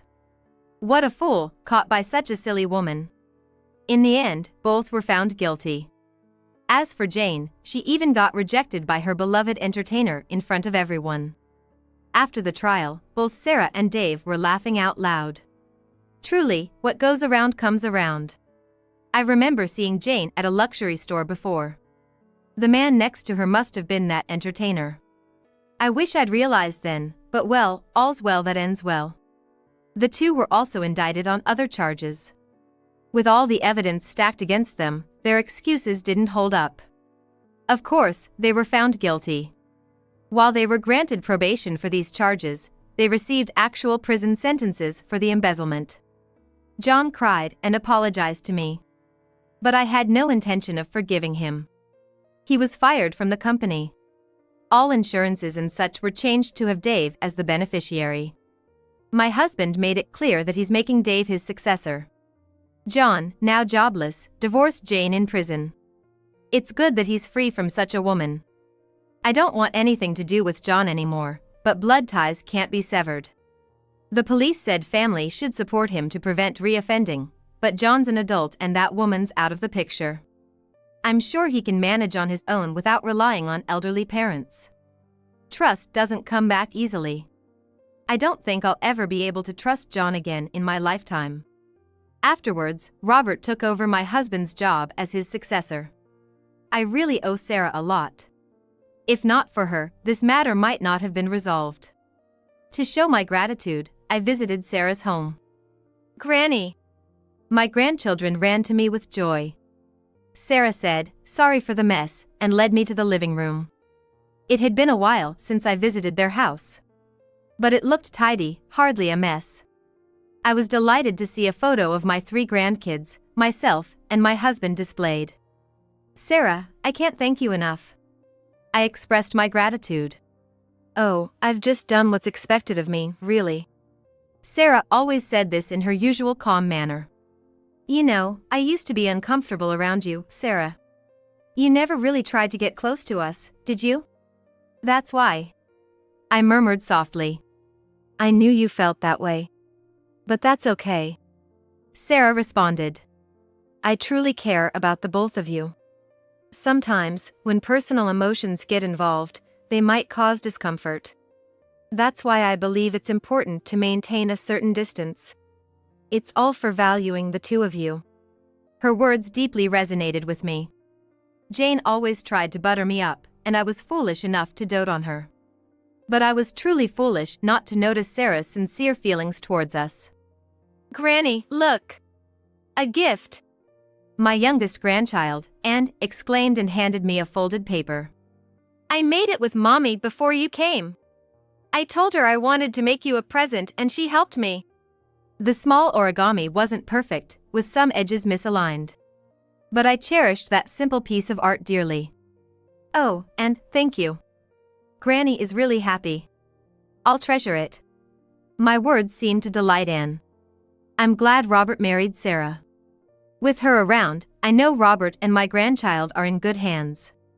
Sarah, thank you so much. Let's keep supporting each other, okay? My grandchild, looking puzzled at my words, smiled with a twinkle in her eyes, seemingly influenced by my joy. Divorce Dad now while you can. Yes. I blurted out without thinking. My daughter had just woken me up this early morning and asked me to divorce my husband. Even adults would be taken aback by such words. Why would my daughter say something like that? When I asked her to explain further, she said, "Well, Daddy wants to say goodbye to Mommy." What, goodbye? Is that true? Yeah! That's why you need to do it quickly. I didn't doubt what my daughter was saying, but the idea that my husband was thinking such a thing was hard to believe all of a sudden. However, my daughter's eyes were fixed firmly on my face. That's a level of seriousness that doesn't seem typical for a 5-year-old. It was a gaze so serious that it didn't seem like she was lying, not even for a moment. I understand. Nancy, get ready right away. Saying that, we packed our things and left the house together. My name is Emily Mitchell. living with my husband David and our 5-year-old daughter Nancy. I met David during college, and we got married when I was about to graduate. I had planned to support my husband as a homemaker. However, my husband's career didn't go as planned, and I had to start working too, eventually becoming an employee at a local company. But the following year, I became pregnant, and after discussing with my husband about the future, I decided to quit my job. Then, a year later, our daughter Nancy was born, and I had planned to focus on childcare and housework from then on, but things didn't go smoothly. The cause of that was my husband. After graduating from college, my husband joined a major company. However, his naturally quiet personality and lack of adaptability caused problems, and he quickly resigned. He went from job to job and finally joined his current company 4 years ago. My husband has been working for 4 years now, and he seems to think that our life is stable, but honestly, it's far from that. In fact, it's tough. With my husband's salary, our future is uncertain at best. I'm home. Welcome back. This is for this month. My husband, David, who had just finished work and returned home, gave me living expenses for the month. Thank you. He smiled happily in response to those words and headed to the back room to change from his suit to casual clothes. Watching his back as he left, I couldn't help but sigh. I appreciate it, but... I chuckled as I looked at the amount of living expenses. We also have a 5-year-old daughter. She's at an age that requires a lot of attention, and it costs money, too. And the amount we need for our expenses is incomparable to when it's just the two of us. So, having a bit more money is certainly helpful. But there's a limit to it. The living expenses my husband gives me are always $500. Honestly, it's not enough. In my heart, I wish he would give a bit more, but it would be cruel to ask him for that. Despite being a full-time employee, my husband's take-home pay is only $3,000. Is his company really okay? I can't help but wonder about his low salary. Knowing that, I can't ask for more. Especially with that cheerful face of his. I can't say anything more. And there's another reason I can't ask for more. I've asked for more living expenses before, and my husband's reaction was intense. Are you telling me to give you more? Do you have any idea how hard I'm working with this low salary? I had only discussed it because I thought our situation would get tougher with our daughter, who had just been born, but my husband was furious. Certainly, I should have considered my husband's situation before speaking, but at the time, I was too overwhelmed with childcare to think about him. Well, at least consider changing to a job with a better salary. Stop bothering me. My current job suits me just fine. You, who doesn't even work, shouldn't meddle. I'm sorry. My husband is generally quiet, and people around us describe him as a mild-mannered person, but that's only when he's outside. Inside the house, he acts like he's in charge and is rather domineering, so to speak. He's what you'd call a different person at home. If I say anything that might upset him even a little, he gets angry immediately, just like he does now. This became a bit of a trauma, and I started speaking with caution when talking to my husband. It was one of those times. Mom, are you okay? Huh? Oh, I'm fine. Thanks for worrying, Nancy. Yeah. I work from home. But taking care of my daughter and doing housework makes it difficult to find as much time as I'd like for work, so I don't earn as much as I'd hoped. In those daily struggles, a little angel like my daughter helps heal my heart. Mom, I'm being good. Do your best. She said this while bringing a cup filled to the brim with orange juice in her tiny hands. Thank you, Nancy. We'll go shopping together once I finish work, okay? Yeah. My daughter's smile is so adorable as she nods with enthusiasm. I absolutely don't want to make this child go through any hardships. If I'm earning less, I just need to work harder to increase my income. With my daughter's help, I've been able to focus more on my work. And then, one day, I'm home. Nancy, I bought you a toy. It's the one you've been wanting for a while. My husband, who had never bought a toy before, had bought one for our daughter for the first time. However, when our daughter saw the toy handed to her by my husband, she said, "Mom bought me this same toy." "See," and showed it to him. Then my husband's demeanor changed dramatically. He snatched the toy from our daughter and forcefully threw it towards her. Luckily, it didn't hit our daughter, but the thought of what could have happened sent shivers down my spine. What are you doing? Shut up. Amidst our shouting, our daughter burst into tears. Perhaps exacerbated by this, my husband grabbed our crying daughter, and with a swift motion, he raised his right arm. Realizing the danger, I instinctively shielded my daughter. Get out of the way. No. My husband swung his raised right arm directly towards my face. A heavy, dull thud echoed in the room.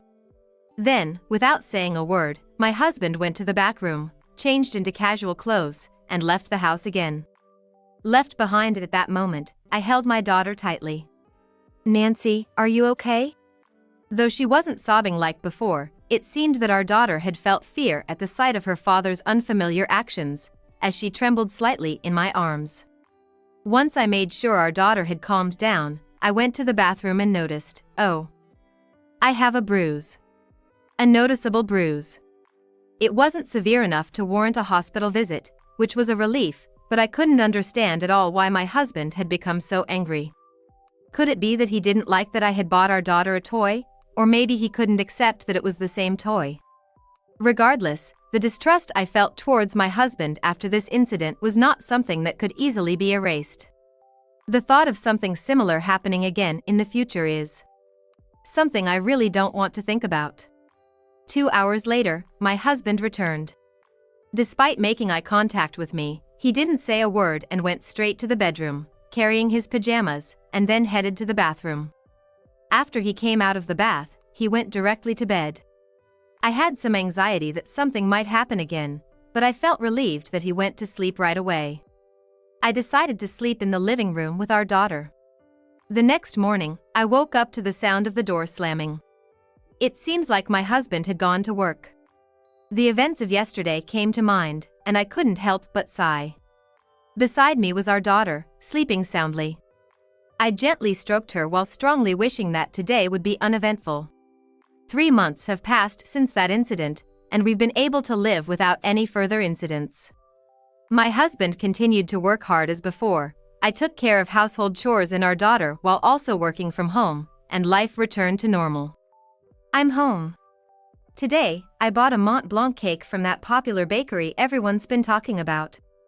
Come on, let's have some. Thank you. Daddy, where's mine? Sorry, Nancy, there isn't one for you this time. It's just for Mommy. I promise I'll get one for you next time, okay?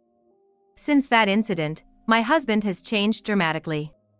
He became more talkative, and his domineering attitude at home disappeared. He became kinder to both me and our daughter.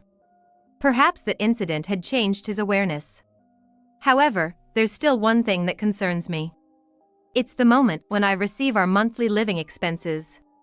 My husband's salary remains low. But despite that, he now gives his entire monthly paycheck as our living expenses. This is for this month. Even though my salary is low, this should be enough, right? Wait a minute, you're giving me the entire amount again? We don't need this much. I can cover the shortfall with what I earn from working from home. True. But, isn't it a problem if I only give you $500 for our living expenses? People would laugh if they found out. It's unsettling. Even though he has changed, he's like a completely different person when it comes to this. At that moment, I felt an indescribable sense of unease. It was then. Hey, Dad, want to take a bath together? Oh? It's been a while. Sure, let's do it today. Yeah. In our daughter's hands was my husband's pajamas. Nancy?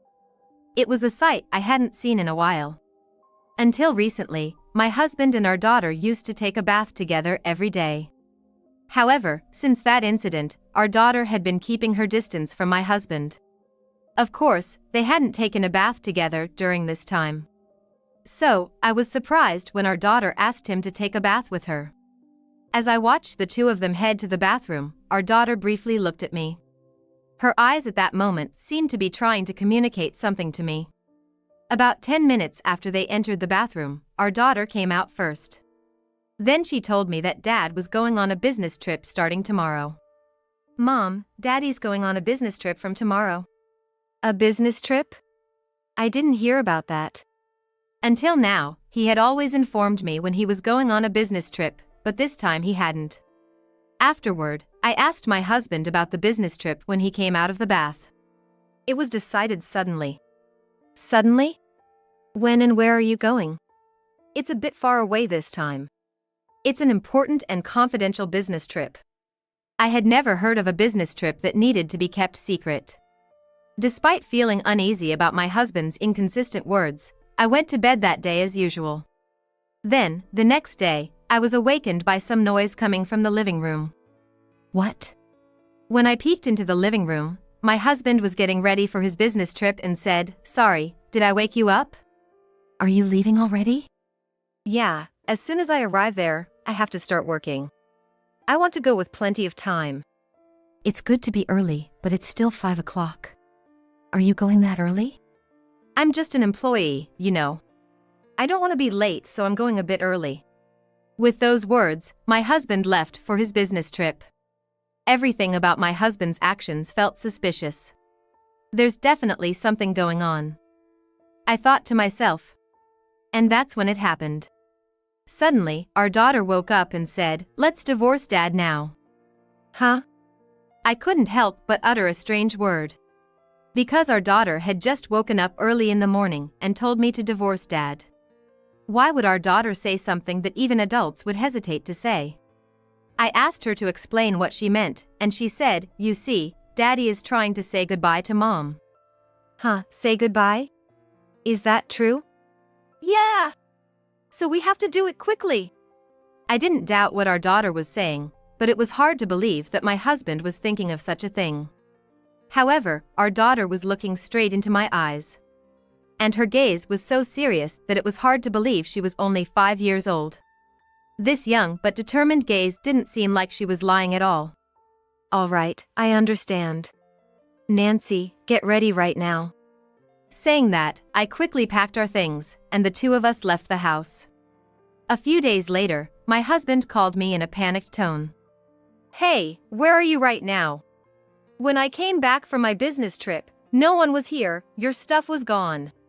What's going on? Explain it to me." Welcome back. How was your business trip? I bet going alone wasn't much fun, was it? What? Don't try to deceive me. I know your business trips were all lies. All of my husband's business trips had been lies. What are you talking about?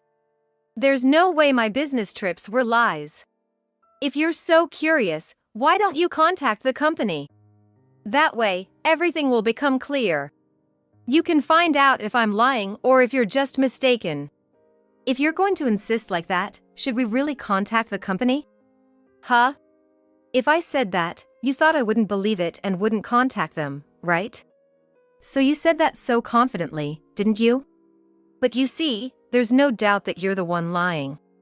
Because I've already confirmed with the company. And then, they asked me if I knew that you've taken 3 days off starting today, but I had no idea. My husband let out a small surprised sound on the phone.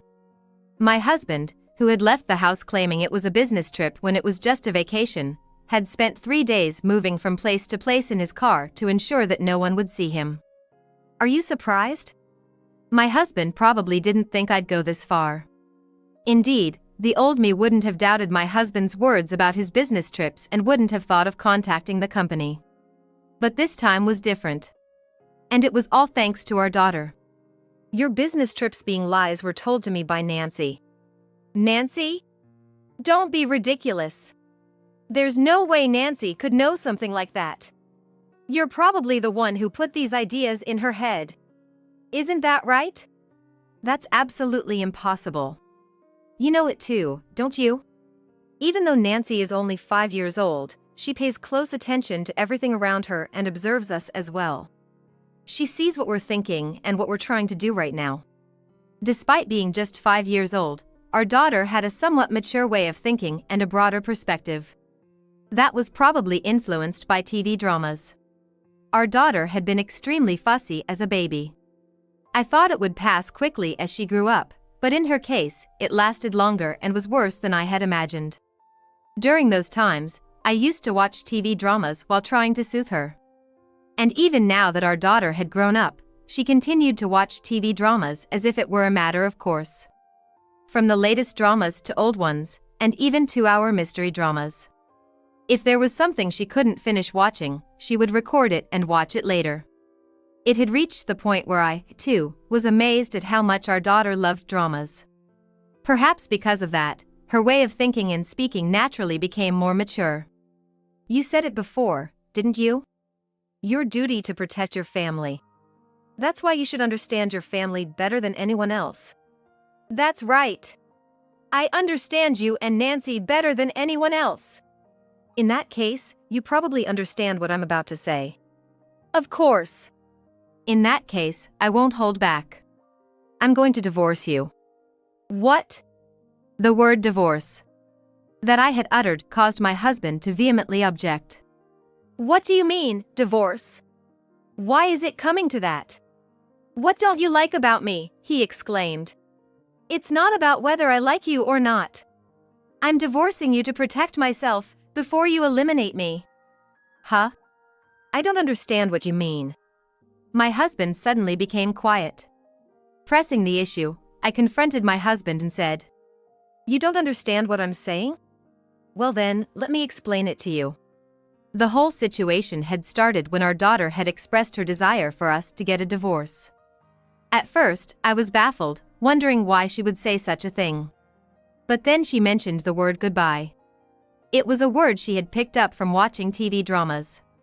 She had a particular fondness for mystery dramas, which often included scenes of someone passing away.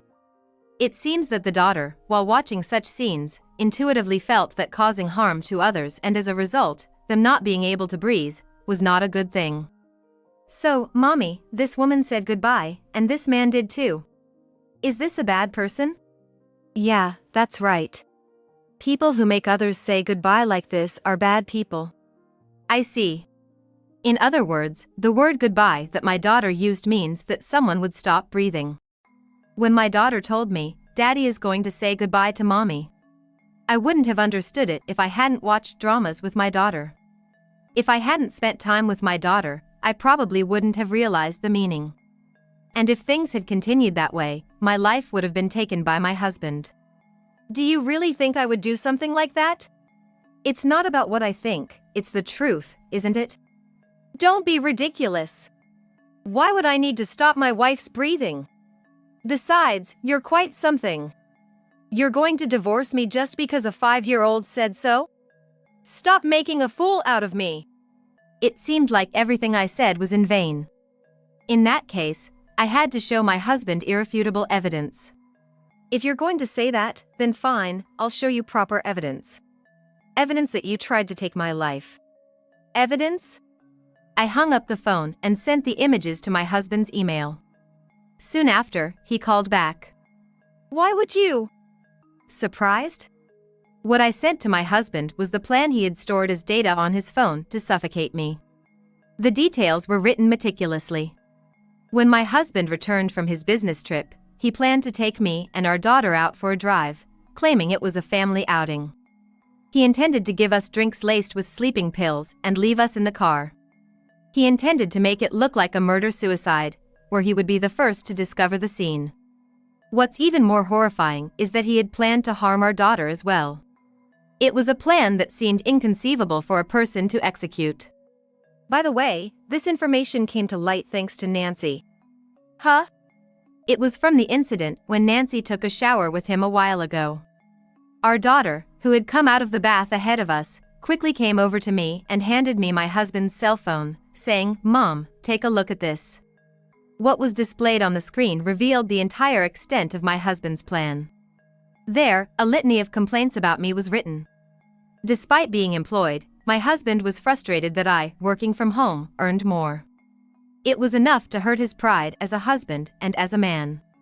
This accumulation of grievances had turned my husband's pride into a bundle of jealousy, and eventually, he began to believe that if I were no longer around, he could preserve his pride.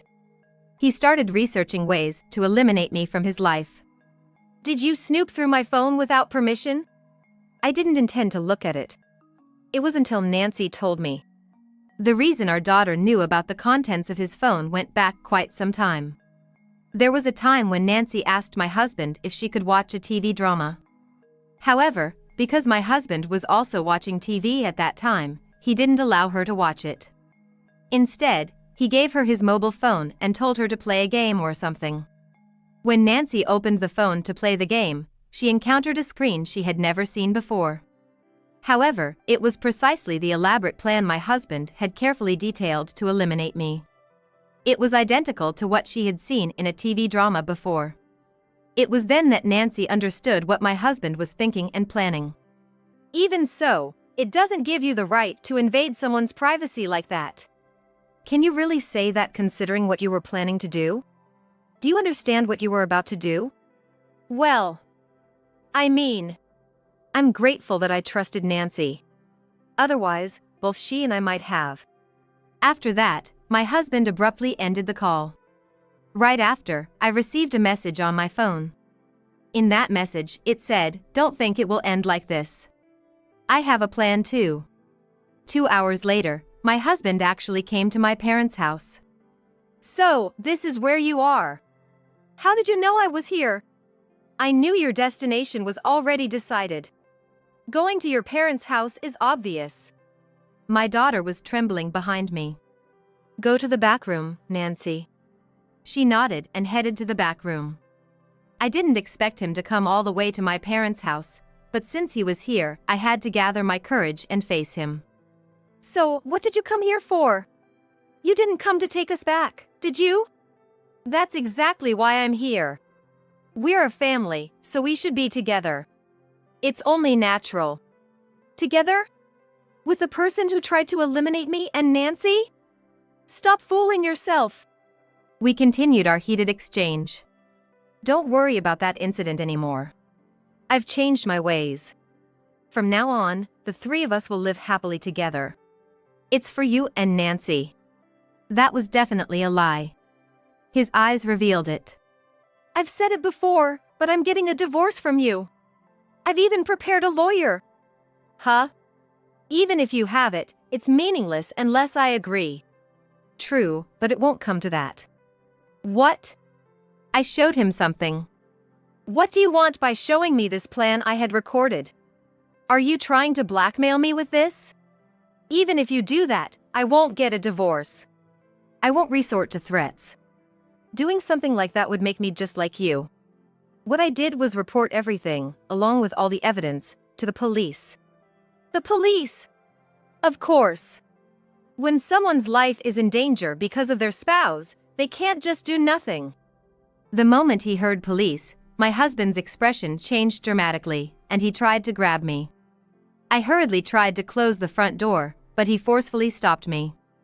You! Don't mess with me! My normally quiet husband had transformed into a different person. His anger was overwhelming, and I couldn't restrain him with my strength. Mommy! I heard my daughter's voice from behind. When I turned around, I saw her trembling in fear as she looked at us. She was so scared. It's okay, Mom will protect you no matter what. As I said that, I felt a surge of strength, as if it came naturally. Was it the power of a mother trying to protect her child? I tried my best to close the front door, resisting my husband's strength, but his power was beyond what I had imagined. It's no use. Just then, something happened. I heard a voice saying, "What are you doing?" And at the same time, my husband screamed and was pushed backward. Huh? I wondered what had just happened and looked outside through the small gap in the front door. I heard voices saying, "Are you okay, Emily?" and "Father." He had appeared just in the nick of time. Dad, why are you here? You said you were leaving on a business trip today. I happened to forget something, so I came back to get it. Although it was a coincidence, I was relieved that my father had come. But seriously, what's going on here? Oh! My husband, perhaps overwhelmed by my father's presence, collapsed to the ground without a word. It's no wonder. My father is quite tall, standing at 6 feet and 2.8 inches. In addition, my father, who dedicated himself to boxing during his school days and still goes to the gym, has a muscular body that doesn't make him seem like he's in his 60s at all. Even young troublemakers would avoid crossing paths with my father, and my husband had no chance of resisting. Why are you here, and what were you planning to do with our daughter and granddaughter? Unable to bear the situation any longer, my husband tried to leave while shedding tears. However, in the next moment, several men caught him. Don't move! What's going on? Let me go! The resisting husband was subdued by several police officers and taken away. That's a relief.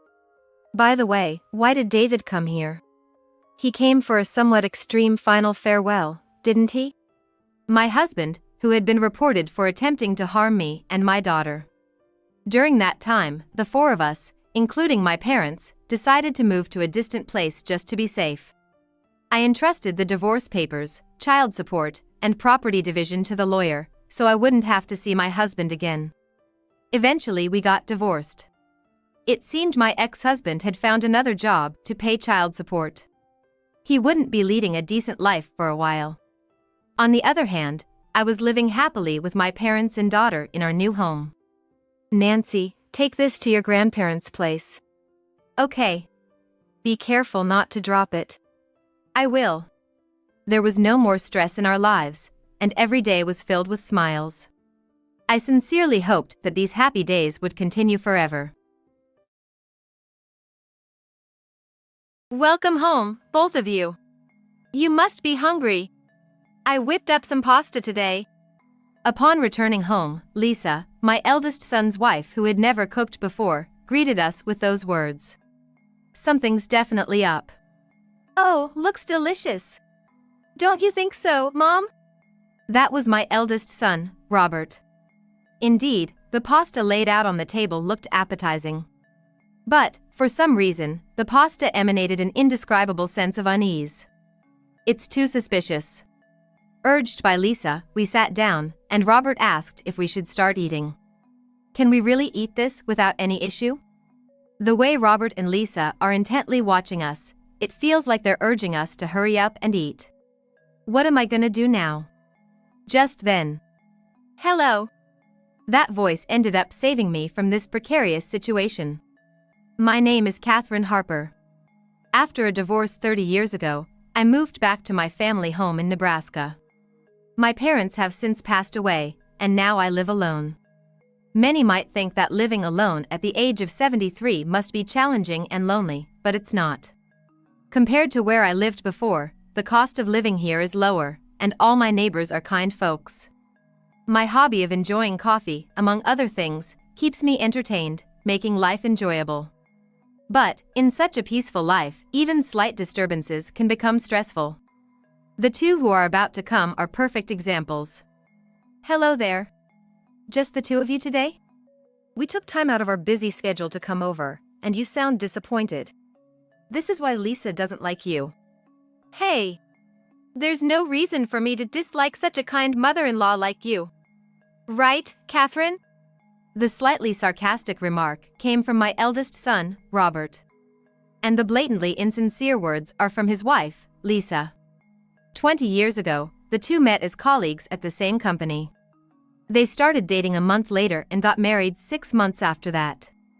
I remember being taken aback by how quickly things progressed between them. Everything, from meeting the parents to the wedding, was rushed. There was no time to second-guess any decisions. People used to make snide comments about their marriage. There's no way they'll last with such a short courtship. They're probably gonna divorce soon anyway. Each time I'd hear such comments, my heart would ache as their mother. But, fast forward, and they've been married for 20 years. They even have kids and, contrary to everyone's expectations, they're living a happy life. From a mother's perspective, I can't help but be amazed at how well things turned out. Hey, Mom. Mom. Were you listening? Oh. I'm sorry. I was lost in thought. Please stop spacing out like that, Catherine. Turning senile at 73? That's a bit too early, don't you think?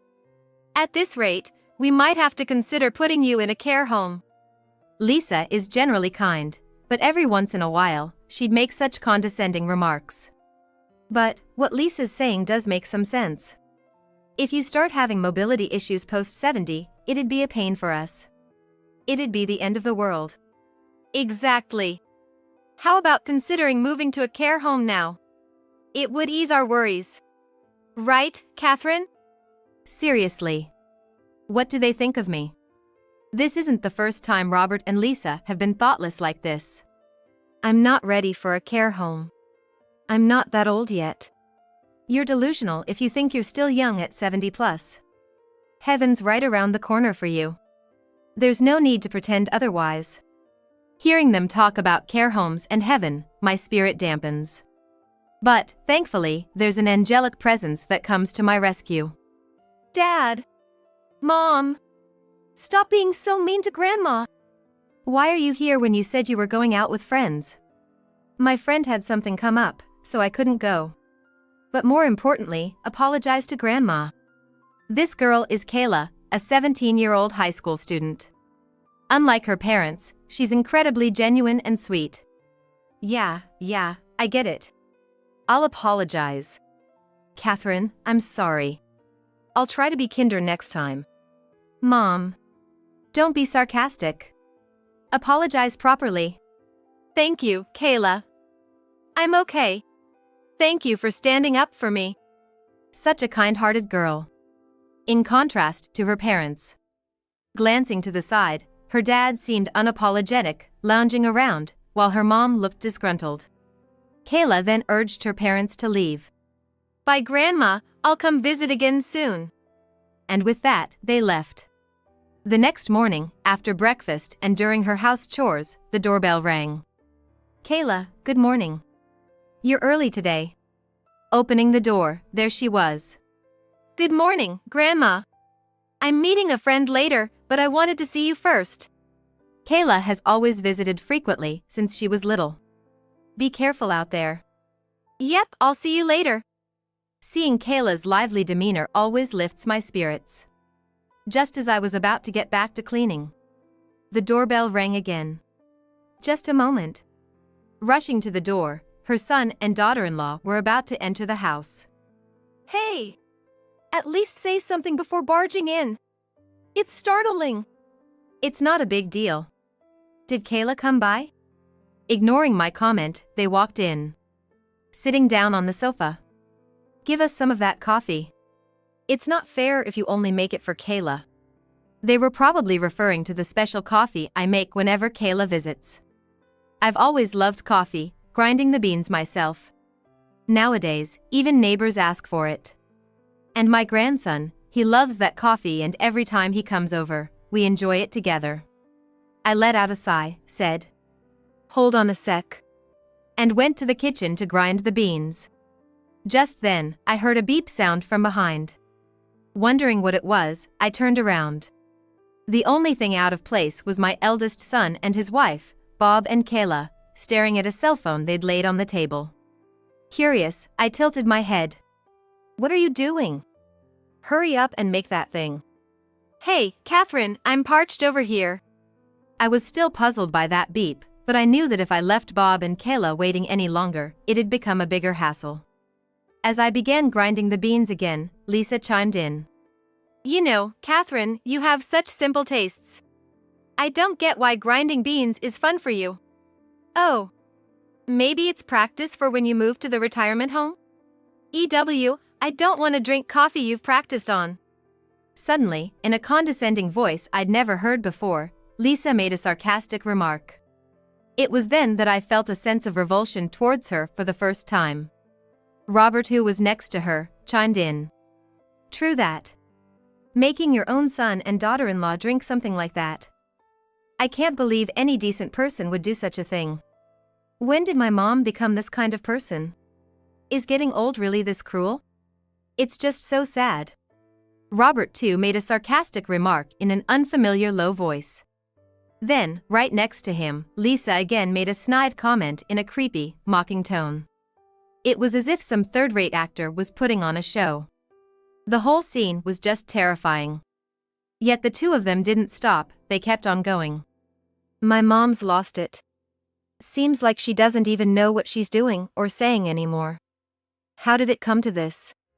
Maybe it'd be better if she just moved on to the next life sooner. But knowing her, she'll probably hang on for a long time. Why did they have to go so far in their remarks? What's gotten into both of you? Enough is enough. But they were so engrossed in their phones, they didn't even hear me. Suddenly, Robert and Lisa stood up, grabbed their bags, and left as if nothing had happened. I felt a chill run down my spine from their incomprehensible behavior. What on earth is going on?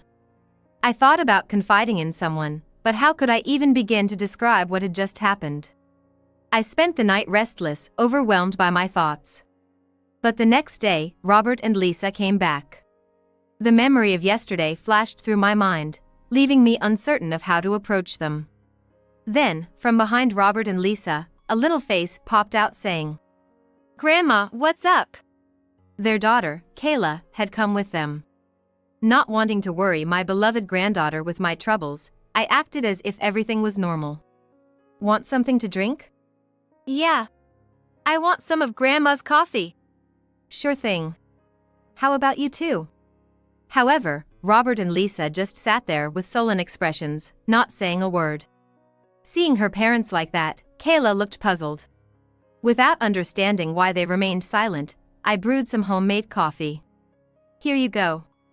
Kayla eagerly sipped her coffee, saying, "Delicious. I can't start my day without Grandma's coffee." In stark contrast, Robert and Lisa sat motionless, not touching their coffees at all. It had probably gone cold and wasn't tasty anymore. Then, Lisa took a sip of her cold coffee. Disgusting. Those words stung. Then, "Kayla, we're gonna head out now," said Lisa. "Huh?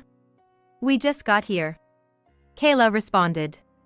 But without another word, Robert and Lisa left. "Mom and Dad were weird today. Do you think something's up?" I don't know. For the past 2 weeks, Robert and his wife Lisa had started coming here almost daily. Even when spoken to, they'd just ignore and stay glued to their phones. "Why don't you talk?" Even when hesitantly questioned, there was no response. Unable to bear the tension, the TV was turned on to distract from the awkwardness. It was the same routine every time. By that point, their very presence began to instill fear. Then, one unexpected day, something unforeseen happened. It was in the evening when I was about to head out for grocery shopping. A message from Robert popped up on the phone, "Gonna be there soon." Gonna be here, now?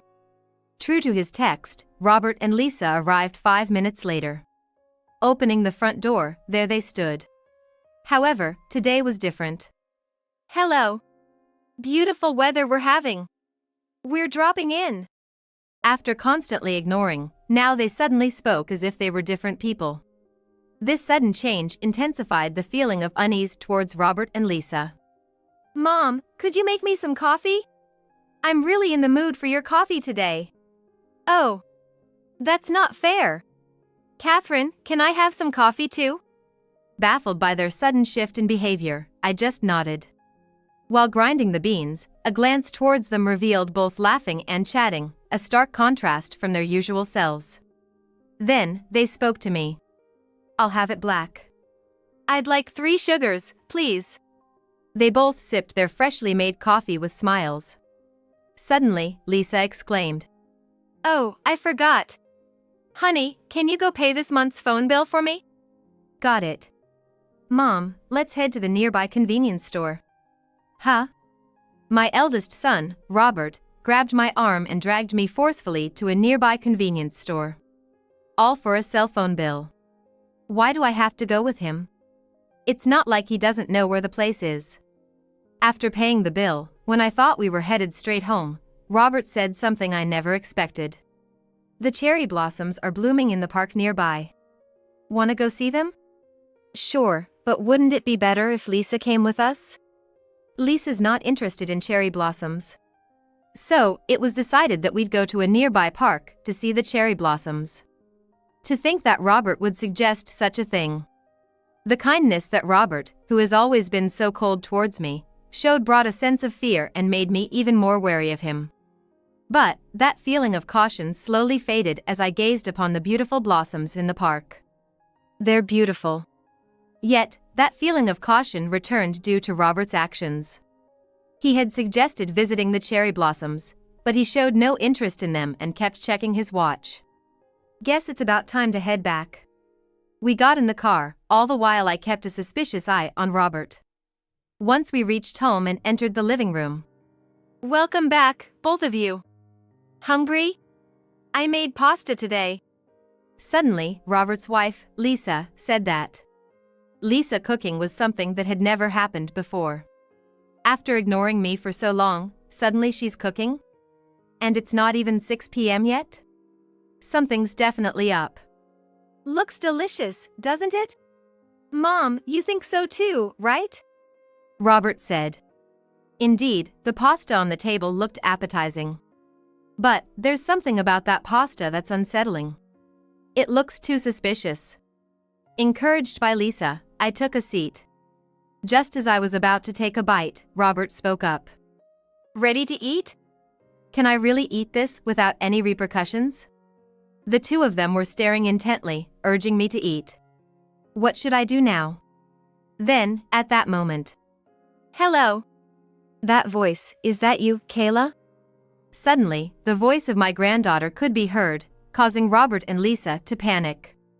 And the two of them quickly headed for the front door. Where's Grandma? I could hear Kayla's voice. Kayla. Why are you here? What do you mean, why? I always come over. More importantly, isn't it rare for the two of you to be here at this time? Why are you here? Well, we just thought we'd have dinner with Catherine for a change. Their panicked state was evident. But, such a coincidence. Kayla came over at the perfect time. Now's my chance. With Robert and Lisa preoccupied with Kayla, I quickly switched my plate of pasta with Lisa's. Then, I composed myself, waiting for the couple to return. When they did, Lisa exclaimed. Thank you for waiting, Catherine. I thought we could eat together. Where did Kayla go? She went shopping. We only had this prepared for dinner, so we sent her to buy her own meal. Lisa replied. That can't be right. There's plenty of food in the fridge. Making her go shopping on purpose? It just makes things even more suspicious. Shall we dig in right away? Yeah. Robert and Lisa, just like before, waited for me to start eating first. There's definitely something up. But I should be fine, after all, I just switched plates with Lisa. There shouldn't be anything wrong with this one. With determination, I take a bite of the pasta.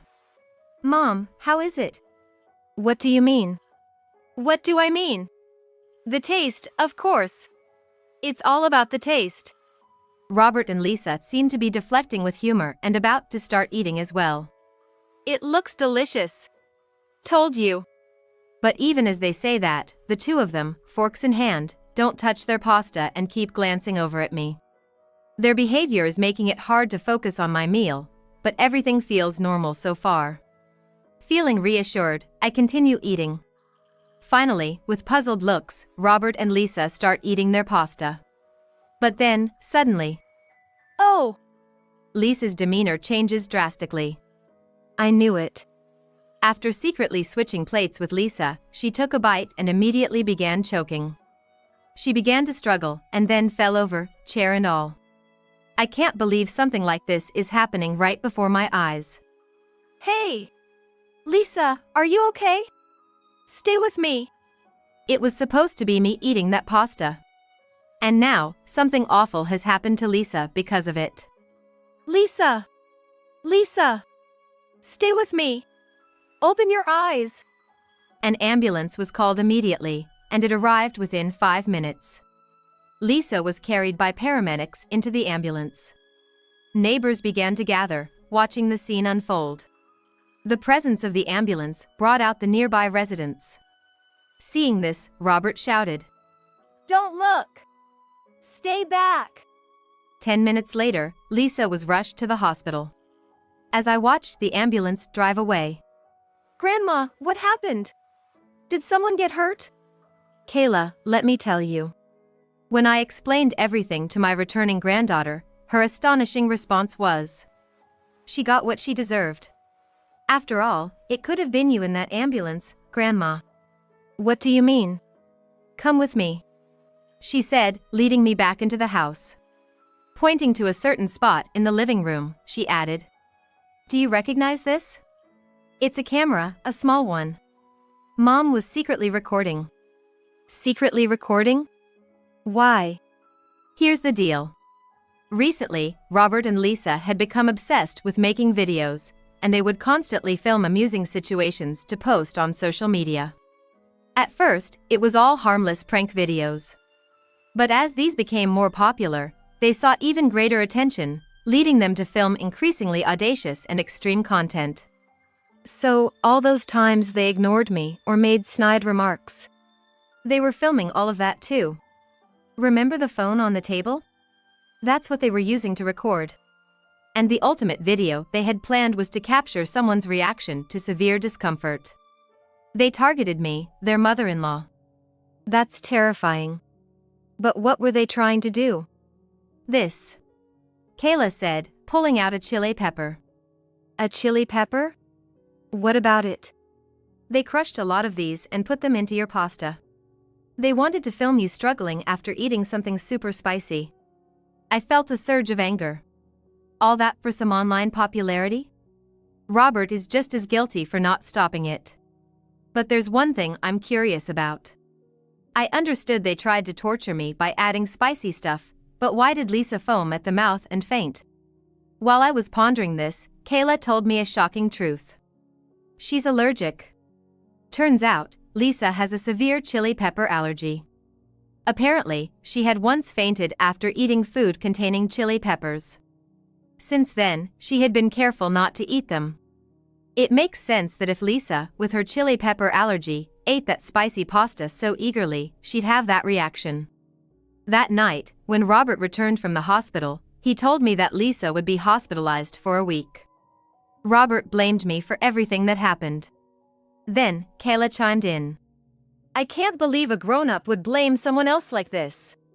You're no longer my dad or mom to me. You're just some messed up old folks. At a loss for words after being told off by his own daughter, Robert was just stunned. I added, "I won't say much.